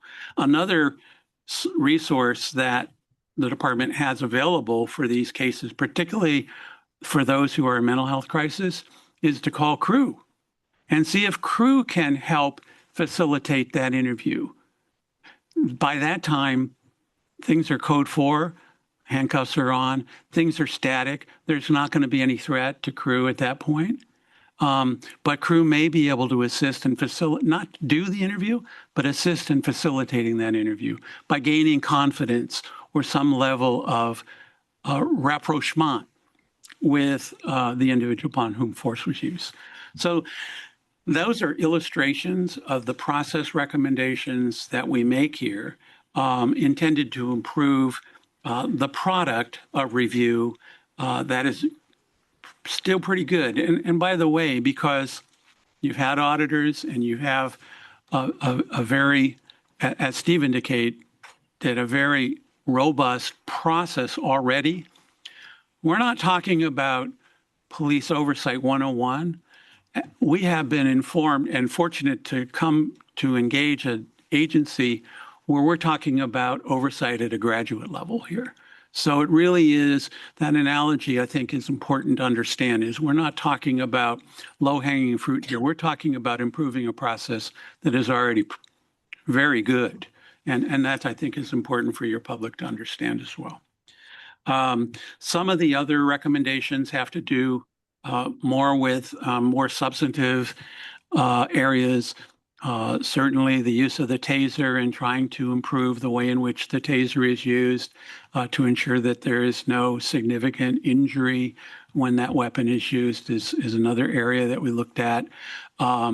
We looked at some areas with regard to some collateral issues that we think are don't really go to the heart of the use of force, but certainly go to the heart of overarching concerns by your community. Is, for example, a few times in which we saw some derogation or some profanity used by your police officers in the heat of the moment, and to the degree, and we're not suggesting that should result in a divorce of the officer from the agency, but a mere intervention at that point to show that we are watching and that this is not consistent with our expectations, and to have a low-level intervention to ensure that everyone in the department understands what the expectations of the leadership of the agency is. So those are areas of improvement that we have put forward in our recommendations. We'd be happy. I'm not going to go over all 22 of them this evening, but certainly happy to answer any questions that you all may have about any of them, as well as any other parts of our report. The last thing I will say is that as we move forward into the next cycle, we'll be obviously coming back to you, but as approved by our work plan, one of our areas of focus as a special project or special audit will be to look at the crew unit with an idea or focus of are they providing a valuable resource to the city? And secondly, if so, are there ways, like the one recommendation I've already referenced, in which that resource can be brought to bear in an even more effective way? And we think that there's room there. We will be, spending a day with the crew unit doing walk-alongs and ride-alongs and trying to get a better understanding of what they do all day, and then reporting back to you and your community what they do all day, as well as any ways that we might have to suggest improvements. And, the mental health piece is a growing area in law enforcement. We have a number of agencies that are well along on this path. Everyone does it a little differently. There's no problem with that. And we're not suggesting there needs to be a total overhaul. We don't know enough about crew at this point. I don't think we'll come to that conclusion based on our preliminary discussions, but we may be able to offer some, one, transparency to your public about what they do, and then two, offer some recommendations to better improve what they do. With that, I'm going to end our initial presentation, but certainly we're available for any questions you all may have. Thank you. Pause it this time and ask, do we want to direct some questions toward OIR group, or would you like me to finish out the engagement? Okay, you can proceed, Chief. Thank you. Thank you, OIR group. So OPD received and reviewed the draft report from the OIR group in early March, and we began implementing some of the auditor's recommendation while the report was still in draft form. For example, we've updated the use of force policy to limit the number of officers who may deploy a taser energy weapon against the same subject, and we have transitioned to a new taser platform that is not capable of contact deployments. We have also provided training for OPD members on the use of profane language, reviewed the policy with staff, and are addressing instances of profane language use. To date, we have implemented 9 of the recommendations and are in the process of implementing another 9 as we speak.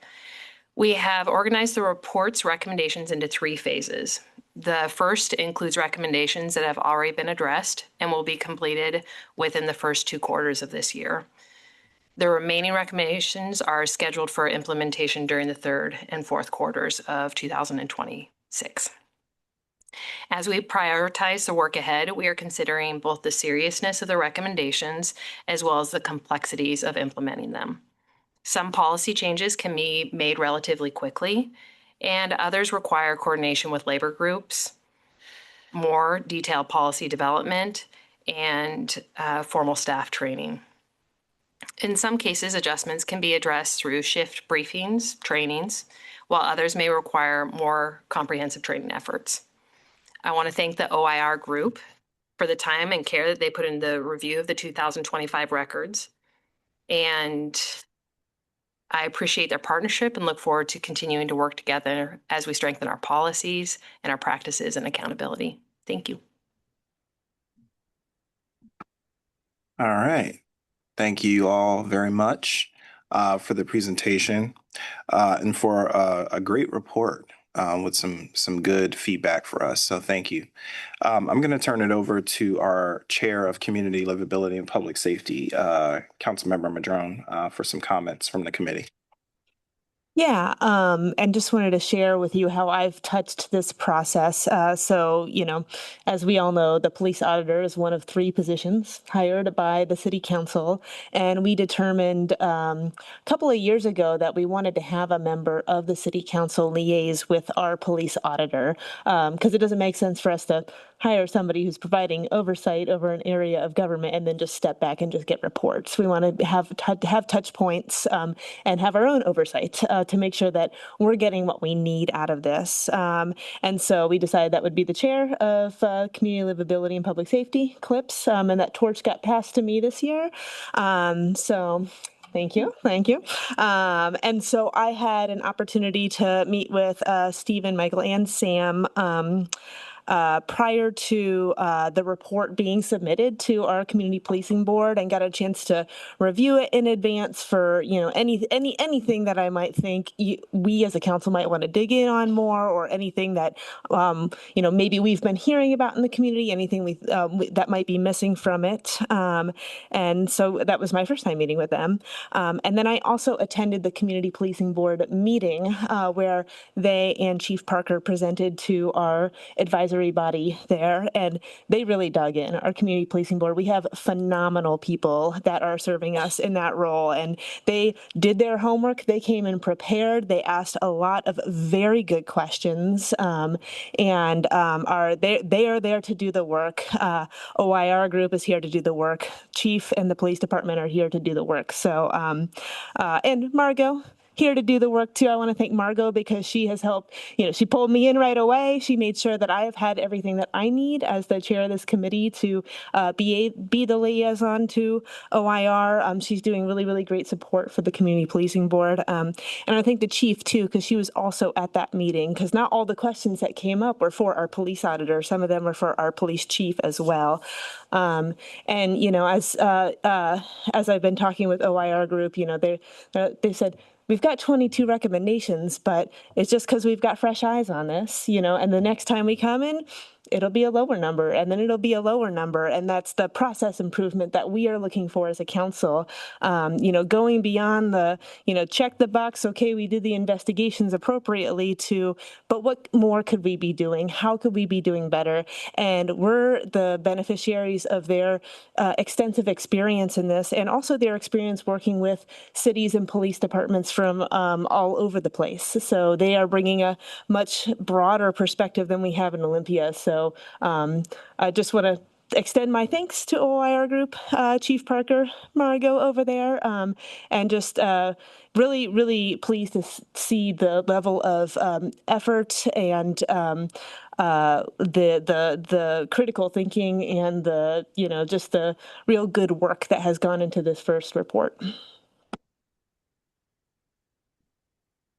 Thank you, Chair Madrone. Are there any comments for the chair or questions? All right. Thank you. All right. Questions for our presenters. Councilmember Gilman. Great.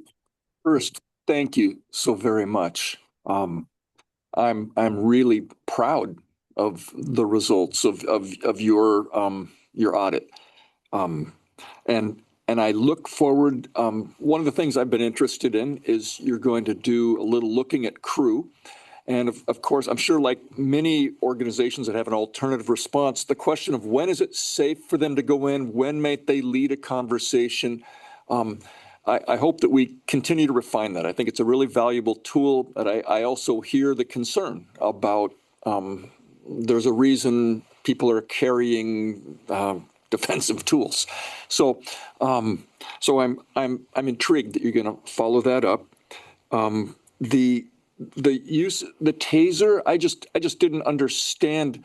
Does the point of contact mean that it won't discharge at point blank against a person? So the older taser that we used, it had probes on the end of it that could just essentially be like an old-fashioned stun device. And there's question as to how effective that is. It's a pain compliance tool. And this new device, it doesn't have that capability. It can still deploy a probe, but it can't engage in just that stun contact.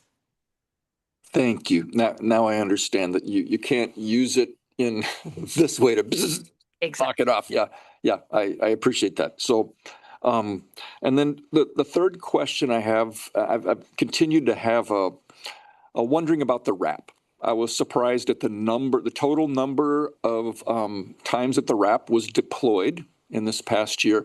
And so I'm curious both about sort of best practices, how it aligns with other departments. And for me, and maybe it's because of who I am, it's one of the more threatening uses of force to be so physically constrained.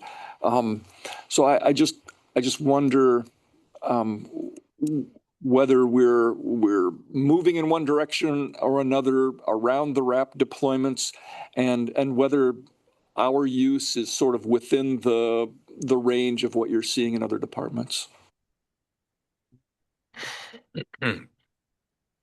We brought the wrap total restraint system into the police department to decrease injuries to folks that we were detaining in the community who were continuing to struggle with handcuffs on, as well as to reduce injuries to officers.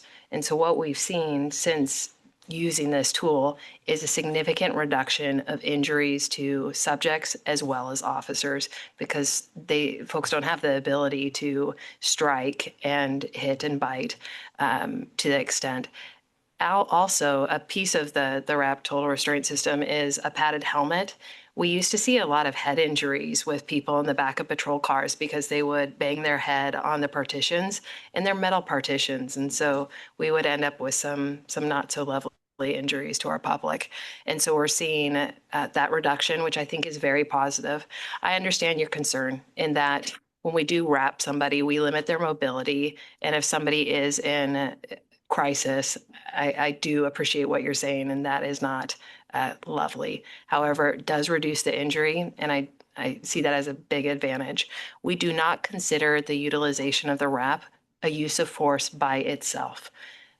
The reality is often at the point that we're utilizing it, we've used force. We've had to take somebody to the ground in order to use it. I appreciate OIR's group's recommendation to analyze a little bit further how we're using it, and really the articulation. So there's one incident where OIR group observed a supervisor arrive on scene and the tool was just deployed and utilized. And from their perspective, there was lack of articulation about the need for its use. And so I appreciate that we need some exploration there, and we'll be digging in. And council person, I think the chief hit that last part exactly. That's the thrust of our recommendation. We think that the wrap can be a useful tool under the appropriate circumstance. But when it is applied, what we'd like to see is some sort of analysis or explanation for why the officer decided to get the tool and use it, an articulation of the reason. And I think if it is documented, then us as auditors and your public would be able to understand why it was used.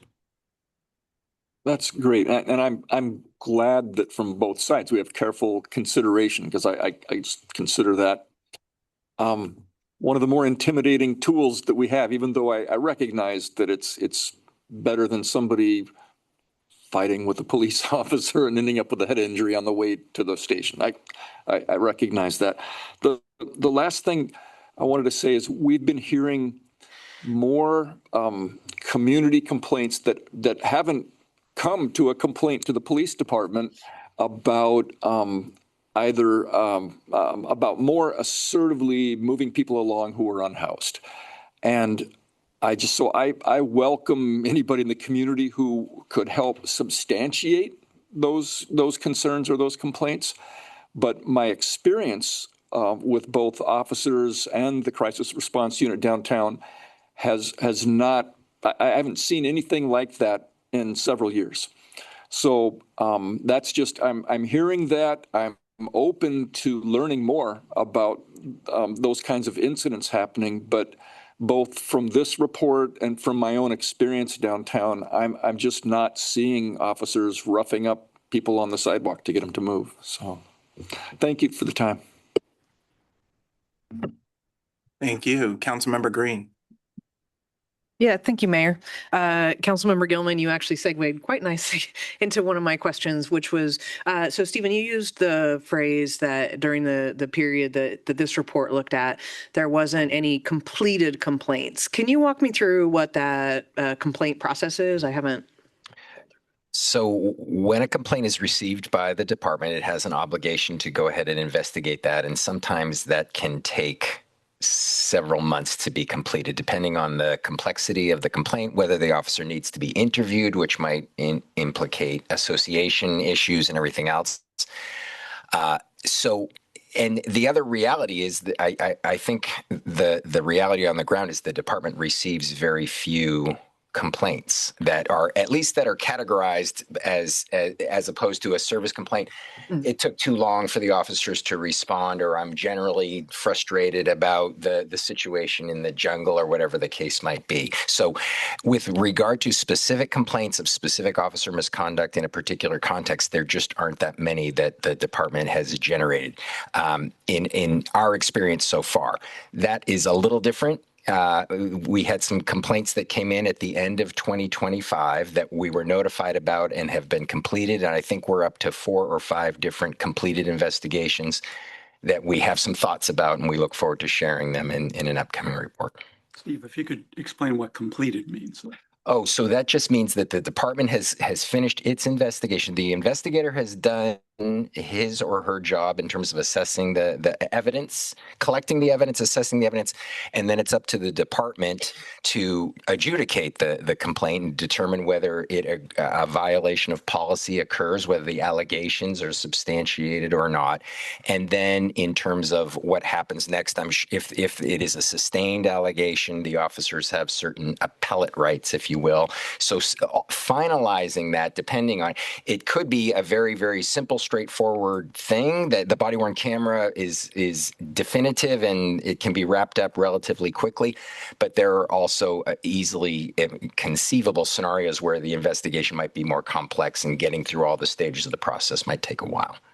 Okay, thank you. That's helpful. I was wondering if there were multiple steps to make a complaint, and what I'm hearing is it's completed is just all of the steps following a complaint. Yeah, and it's actually a great point, Councilmember, because one of the things that we really prioritize is the accessibility of a complaint system. We don't want it have to be say the magic words, jump through the hoop, fill out this exact form, and that has not been our experience. Okay. And my second question is so Chief, I appreciate you sharing kind of what you've done already with these and where you're going with them. I'm excited to hear how quickly some of that work is happening. If hypothetical, and obviously you work with other agencies as well, if there are things you see in the next year's reports that are a continuation of things, is that sort of called out as, hey, we already recommended this and there's still a challenge? Yes. Chapter 2 will reference Chapter 1, but sometimes because of the cycle of reporting, we will be looking at cases that occurred prior to even our recommendations. So we have to give some leeway there because the chief did not know what we were thinking about when the incident that I reviewed in January of this year happened, right? So there needs to be some catch-up time, and we will provide some grace there. But you're right. If in fact the recommendation has already been lodged, and then we see this repeating in this next cycle, we'll be referencing it for sure. Okay. And if I could just, I'm so sorry, if I could just add one more thing to your question about the complaint process. One thing I neglected to mention is that it is absolutely an option in Olympia for people to use our office as a place to submit their complaints. It's the police department that's going to be investigating them, but we actually had our first version of that within the last several weeks, and I notified our contact person in the department, and the review of that is underway. So that's another possibility. Awesome. Thank you. If I may as well be responsive to that, we had a great conversation with the Community Policing Board around the recommendations and culture change. And so there are some recommendations that once we do the work on them with policy and training, I anticipate that we won't see a peer coming back from the auditor. There are others that are just going to take time because sometimes culture takes time to change. And so when we take a look at specifically profanity, what the auditor should be seeing is that when officers are using profanity, it is addressed, and that should be reflected. And what I hope they see is that we see a decrease in that behavior, but it will take time. And so what I anticipate that we'll see in the next report is there still is some profanity occurring, but it is a reduction, and there's evidence that the department is addressing it appropriately. Thank you. Additional questions or comments from council? Councilmember Vanderpool. Yeah, I first want to start by, well, far away that's supposed to be. I appreciate the acknowledging the, I guess, folks in the community that are critical of these things, right? And starting from that standpoint, because public confidence in this really matters, right? And looking at the system with recommendations is, I think, extremely important, particularly for folks that are critical of policing in general in our community. I'm curious about, you mentioned crew as something to look into going forward. I'm curious about other systems that you're going to look into, right? Because sometimes we regionally look at things, right? Sometimes there's a regional response. A few years ago when there was an incident where someone unfortunately passed, it was a regional response that had happened before we had body cams. So I'm curious, because you work for to the city of Olympia, but we do work regionally, and sometimes those tougher situations require joint operations. Are you going to be looking at some of that too? If our work takes us to looking at the complexity of a regional arrangement, we certainly will incorporate that into our work. One example, and we'll be reviewing this, even though it's not strictly Olympia's responsibility, is that criminal investigation of the Austinville shooting, which the city of Olympia had nothing to do with. But that becomes the cornerstone for our review of what happened in that Austinville shooting. Was the deadly force appropriate? It may not have met criminal prosecution requirements, but there may be other things going on there. So I think that is an example of where it's not simply Olympia that we'll be looking at, because it's a regional responsibility now as a result of the legislature. So that's an example. But certainly, if there are other components that are outside the city of Olympia's authority or responsibility, but there's reliance on those efforts to address this situation, we'll be looking at that as well. So I guess if I had to sum it up, we're not cabined by just what's going on in the city, what authority the city has. We recognize that it's within a larger context. The state has a big role here, and after the George Floyd murder, assumed a very big role in making some expectations required statewide, including in the way in which deadly force incidents are investigated. So yes, the answer is yes. And that just to confirm, that also includes incidents in the city that may not involve us. It may involve perhaps like the sheriff's office or other things that happen in the city. That is a little trickier. We're not the independent police auditor yet for the Thurston County Sheriff's Department, but there may be times in which an operation will consist of multiple agencies. So if Olympia is involved in an enforcement action, but Thurston County and Tumwater and Lacey were also involved, we're not going to be evaluating the conduct of those other officers, but if we see it, we're going to be calling it out. And if in fact that multi-agency response impacts, in our view, the way in which an evaluation of Olympia's people is impacted, then we're going to be looking at it. And in fact, that happened in one of the cases we looked at, and it's in our report. So there was a multi-agency response for one incident in which ultimately an OPD officer deployed the canine to effectuate the detention of the individual. That was a multi-agency response. Thurston County was out there, Tumwater was out there.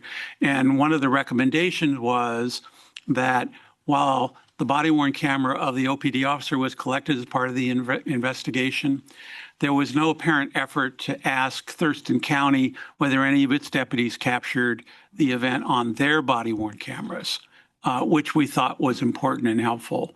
And so that's one of our recommendations. Tumwater was there, but I don't think Tumwater even has body-worn camera yet. So there's that. They do. They do now? Okay. Thank you. All right. Thank you. Any additional comments or questions? I do have a few questions about, so first of all, I appreciate the comments that you made about how the system that we have here at the city is unique compared to many other places. But that leads me to think about, some of the policies, procedures, or the recommendations even that aren't policy yet. Being able to see where each of them fall in terms of best practice, so a comparable, or where they even exceed standards. So that would be helpful to sort of know that when I'm looking at it. So when I just see like a recommendation, is this something that happens in other places, or is this something that exceeds the standard? Because you mentioned that earlier, that you're doing things that frankly are kind of meticulous, right? That are like you're trying to we're going from good to great is what I hear you saying. And so it'd be helpful to know that. I do have a question about our body-worn camera policy and the muting of our cameras. So Chief, can you speak to, because it's here in the report, situations when that might or why that occurs?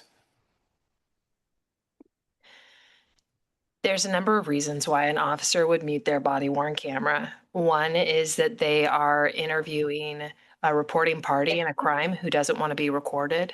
It could be a victim who wants to speak and not be recorded. It could also be because there's no official law enforcement business being done in that moment, and they're taking time to decompress while they're still on scene. So that could look like a traumatic crime occurring. The scene has stabilized, but the officers are on scene security. And so they are muting their body-worn cameras, and so they can talk to one another and really process just what happened and have some privacy in that moment. I appreciate that to the community, it leads to questions being asked. What are they talking about? But what I would ask for is some recognition that our officers experience a great deal of trauma, and they need time and space to be able to process it. And that, in my mind, is one of the benefits in working for the city of Olympia, is that we're a size where you have partners, where you can process your trauma and go home a little bit better at the end of the day, versus departments where it's a single officer who works and doesn't have anybody to talk to. I appreciate that there's some work that needs to be done here, and I'm really appreciative of the OIR group's recommendation.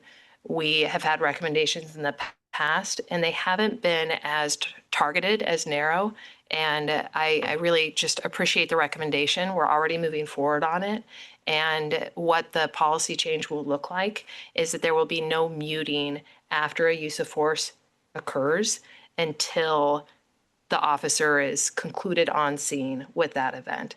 And that way we have that transparency that the community is looking for. They get to hear the officer tell the supervisor what happened to inform that supervisor's interview into the or investigation into the use of force. And so we have some great work moving forward. That's one of the 9 that's in the process.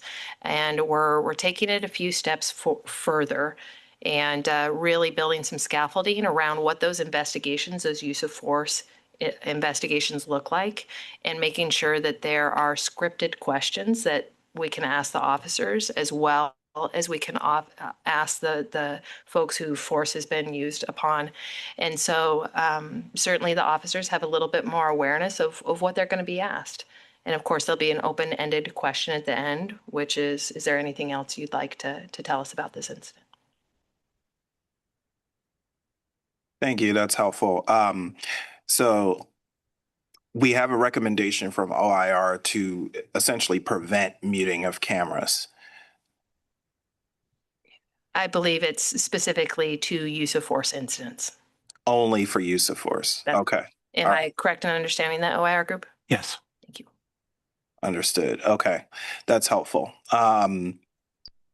That prevents me from asking my next question, which is what if they don't want it? Want to be heard. And obviously that information, even so, in those situations, I imagine would be redacted on a case-by-case basis for a records request, for instance, by a random community member who has questions related to a non-use of force incident. I would need to defer that, Mayor, to our experts that deal with public records. The complexities of the laws are just that, very complex. I see. Thank you.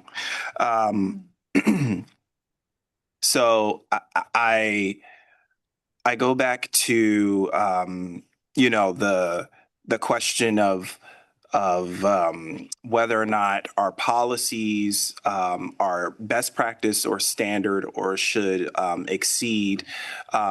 Is there any scenario, because I don't imagine you would make a recommendation, but is there any scenario where we could anticipate that you later find that a recommendation is not feasible? And what will be the process for hearing that it is not, or why? What will that cadence look like throughout the course of a year? Yes. That feedback begins from the beginning of our work and our introductory discussions with those responsible for investigating use of force, reviewing them. We're having conversations in addition to document review all along the way. And then when our draft report was concluded, we shared, as the chief indicated, a draft with her for her to make sure we're factually correct, one, but more significantly, asking her, is this going to work for your organization? And if not, can you explain to us why not? So yes, the feasibility, we're not going to be making recommendations that we don't think won't work for your city or are not consistent with best practices.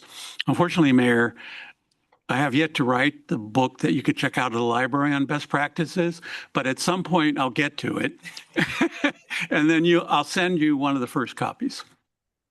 All right, great. Well, you'll just have to compile all the reports you've done where the recommendations have been successful. Absolutely. All right. Are there any additional questions or comments? Yeah, so just our gratitude once again. We look forward to continuing our work together, and we appreciate your analysis to let us know our standing. That's exactly why you're here. And so we will continue to just support you in your work and look forward to your next report. And thank you once again to Margot. And to Chief Parker, and to all of you at OIR Group for your work. We really appreciate it. Thank you, Mayor. And I just wanted to make sure I didn't neglect to say how appreciative we were of City Manager's office and of Margot's work and her support. We couldn't have been here, couldn't have done this without that. Finally, I would just want to say, appreciate the feedback you all are providing, the leadership you are providing, the guidance you're providing, and more significantly, the support you are providing by your engagement with us. So thank you for that. Of course. And our apologies again for tonight's events, but you obviously adapted pretty quickly, and we appreciate it. This is not our first rodeo, mate. Thank you. Yes. Thank you. We very much appreciate the opportunity to be here in person, so thanks for having us. Thanks, Stephen. All right, so that concludes our business for tonight. So we are going to recess for 5 minutes and then reconvene. Oh, I'm sorry. Yes, I am getting ahead of my skis. Reports. So I will begin to my left with Mayor Pro Tem with reports. I have nothing to report. Mayor Pro Tem. Thank you. Also, nothing to report. Well, I've been doing things, but nothing to report. Ditto. All right, Councilmember Vanderpool. Oh, I always have something to report. Transportation Policy Board met last week. We amended our bylaws to add an additional community member, which makes it 3, just like our business representatives. It was an exceptional list this year. 3 of us ranked choiced, and we still came just points from each other, which means there's a lot of great people in the community that are interested in policies around transportation and systems, and it's some impressive stuff.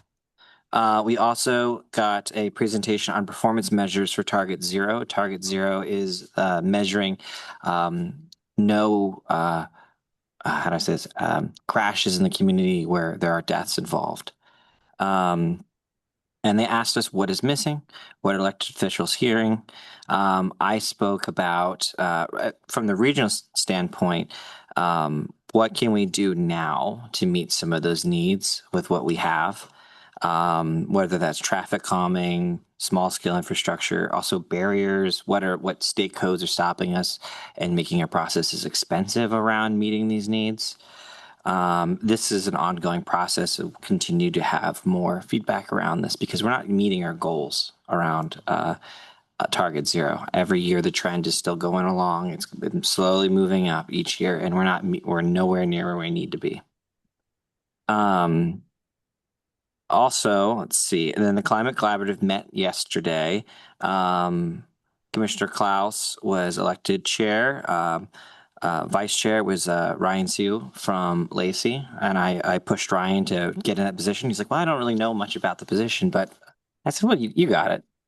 So we also got a presentation from on the state forest land management from Commissioner Ty Minzer, saying that right. About the Capitol Forest, and particularly, I asked the question: what would you like us to do from our city standpoint around these issues? Because this is usually a county issue, and he says that he said he would send us the draft around a letter, because earlier this year we were kind of scrambling around a letter to the state around this. Particularly around the Bear Forest area, which is near McLean Nature Trail. There is a concern of that getting cut, and particularly the amount of students in the community that use that trail and how that would affect access. We also got an update on Energize and our home score, where we are on that. I put this down because this is really interesting. Tumwater has created a ordinance on data center zoning to keep data centers from being built in their city, and they said that they could share that zoning code with us, and I thought that would be really interesting. And then also they're changing their code around battery storage allowances, because apparently building battery storage systems in the city limits was not allowed until recently. So that's my report. Thanks. Any questions or comments for Councilmember Vanderpool? All right. Well, to tonight's presenters, you are free to go if you wish. You do not have to stick around for the council reports. So, take your word for it. Yes, of course. You have a good night. We'll watch the replay on. Yes, sure you will. So funny. All right. Councilmember Gilman. Good. Finance met maybe last night, sometime very recently, two keep calm, carry on, don't panic kinds of items. The first one is on June 9th, we'll have a study session as council where we're going to have the budget process for this next year laid out, and also be given the preliminary estimates for how last year closed out. And the good news, the don't panic, is it's still tight. We still have difficult decisions, but we're not in a sudden huge gap panic kind of mode. So that's good news. Park impact fee methodology. You may have seen or heard from folks that there was some concern of what does this mean you're changing the impact fees? And really briefly, state law changed to try to make it more progressive, to have give a break to very small units and offset that cost so that it's the same revenue collected by reducing the cost on the smallest units and increasing the cost on the largest units. But it's a very modest change in the fees and the break-even point. Right now, it's about $7,000 on a new house for parks, and that's in the new scheme that would be an 1,800 square foot house.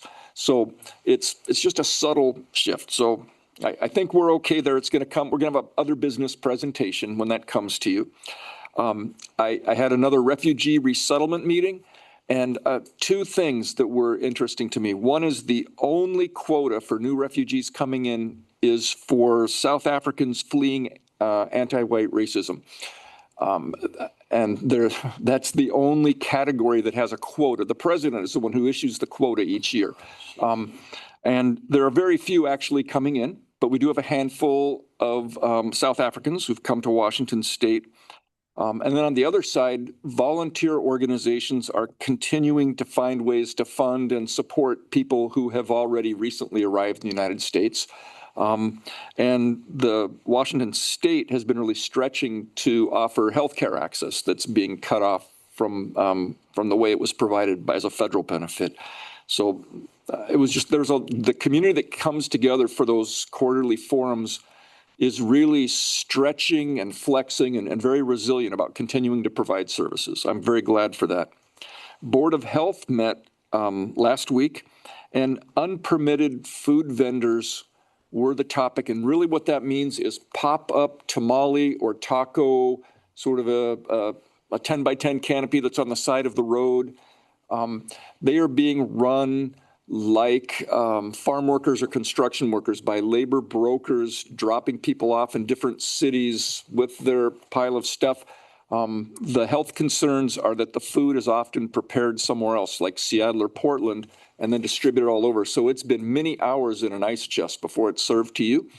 So the county is becoming more strict, including being willing to confiscate the equipment, which is terrible for the already exploited worker who's trying to make $100 and sell these things. But they're not safe. And one vendor in particular has been cited 9 times and just keeps popping up down the block around the corner. So they're going to be more assertive about that. In the meantime, there are many places to get tacos, burritos, and tamales all over town that have the little food inspection card up and are doing a great job. But it's been a difficult decision because they were hoping to counsel them into compliance, as so many government agencies do.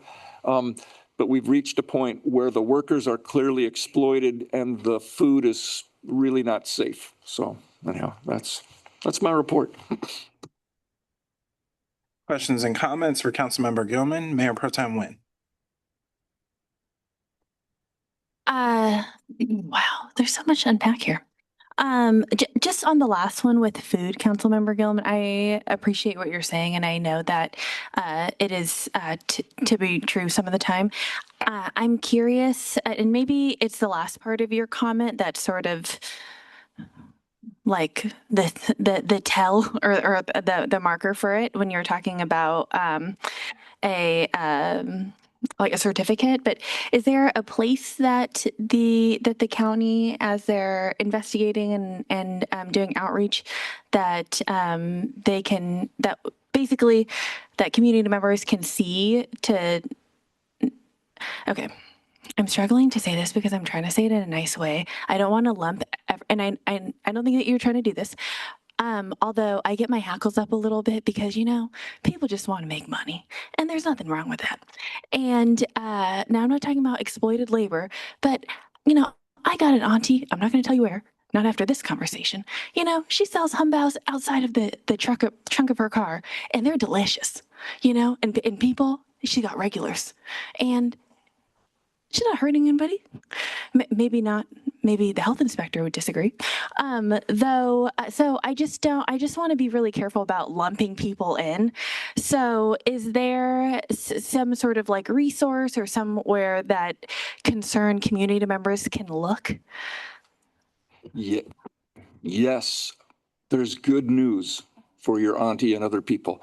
And that is that the county health department over the last couple of years has also created a very simple, minimal way to register and have the standards communicated for pop-up food vendors.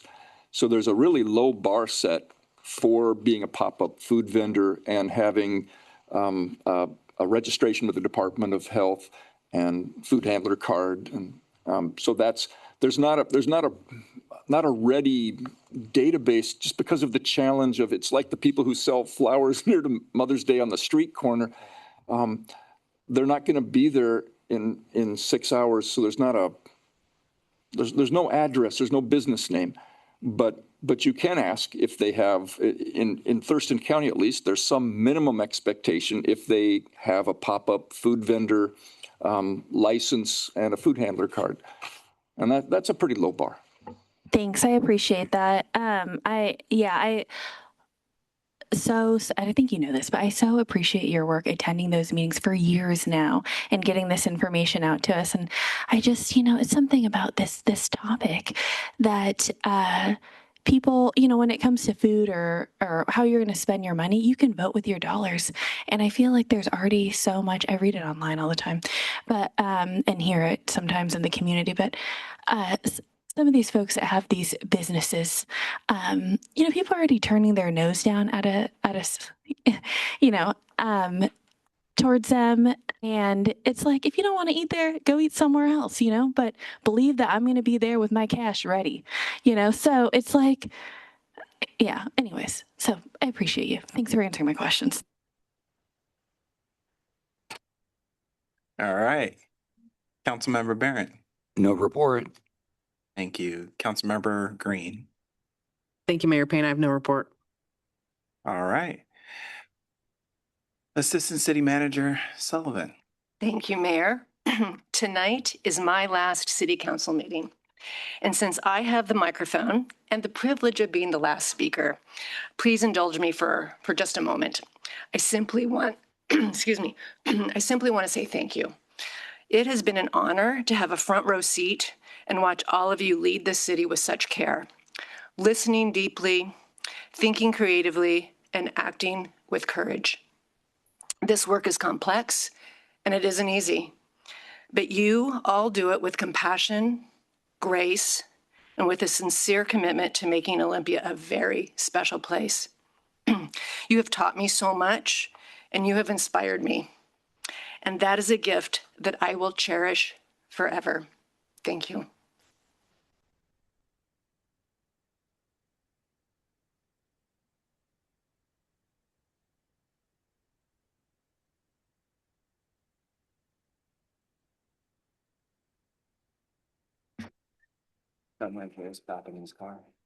Thank you so much, Debbie, for your service. You are going to be missed. Thank you. Stellar performance over the years. So at this time, we are going to reconvene for an executive session in room 423 for up to 60 minutes. No decisions will be made. It's pursuant to potential litigation. And after a 5-minute recess, we will reconvene in that room for up to 60 minutes, and we will adjourn for tonight.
I'm on a staff tonight.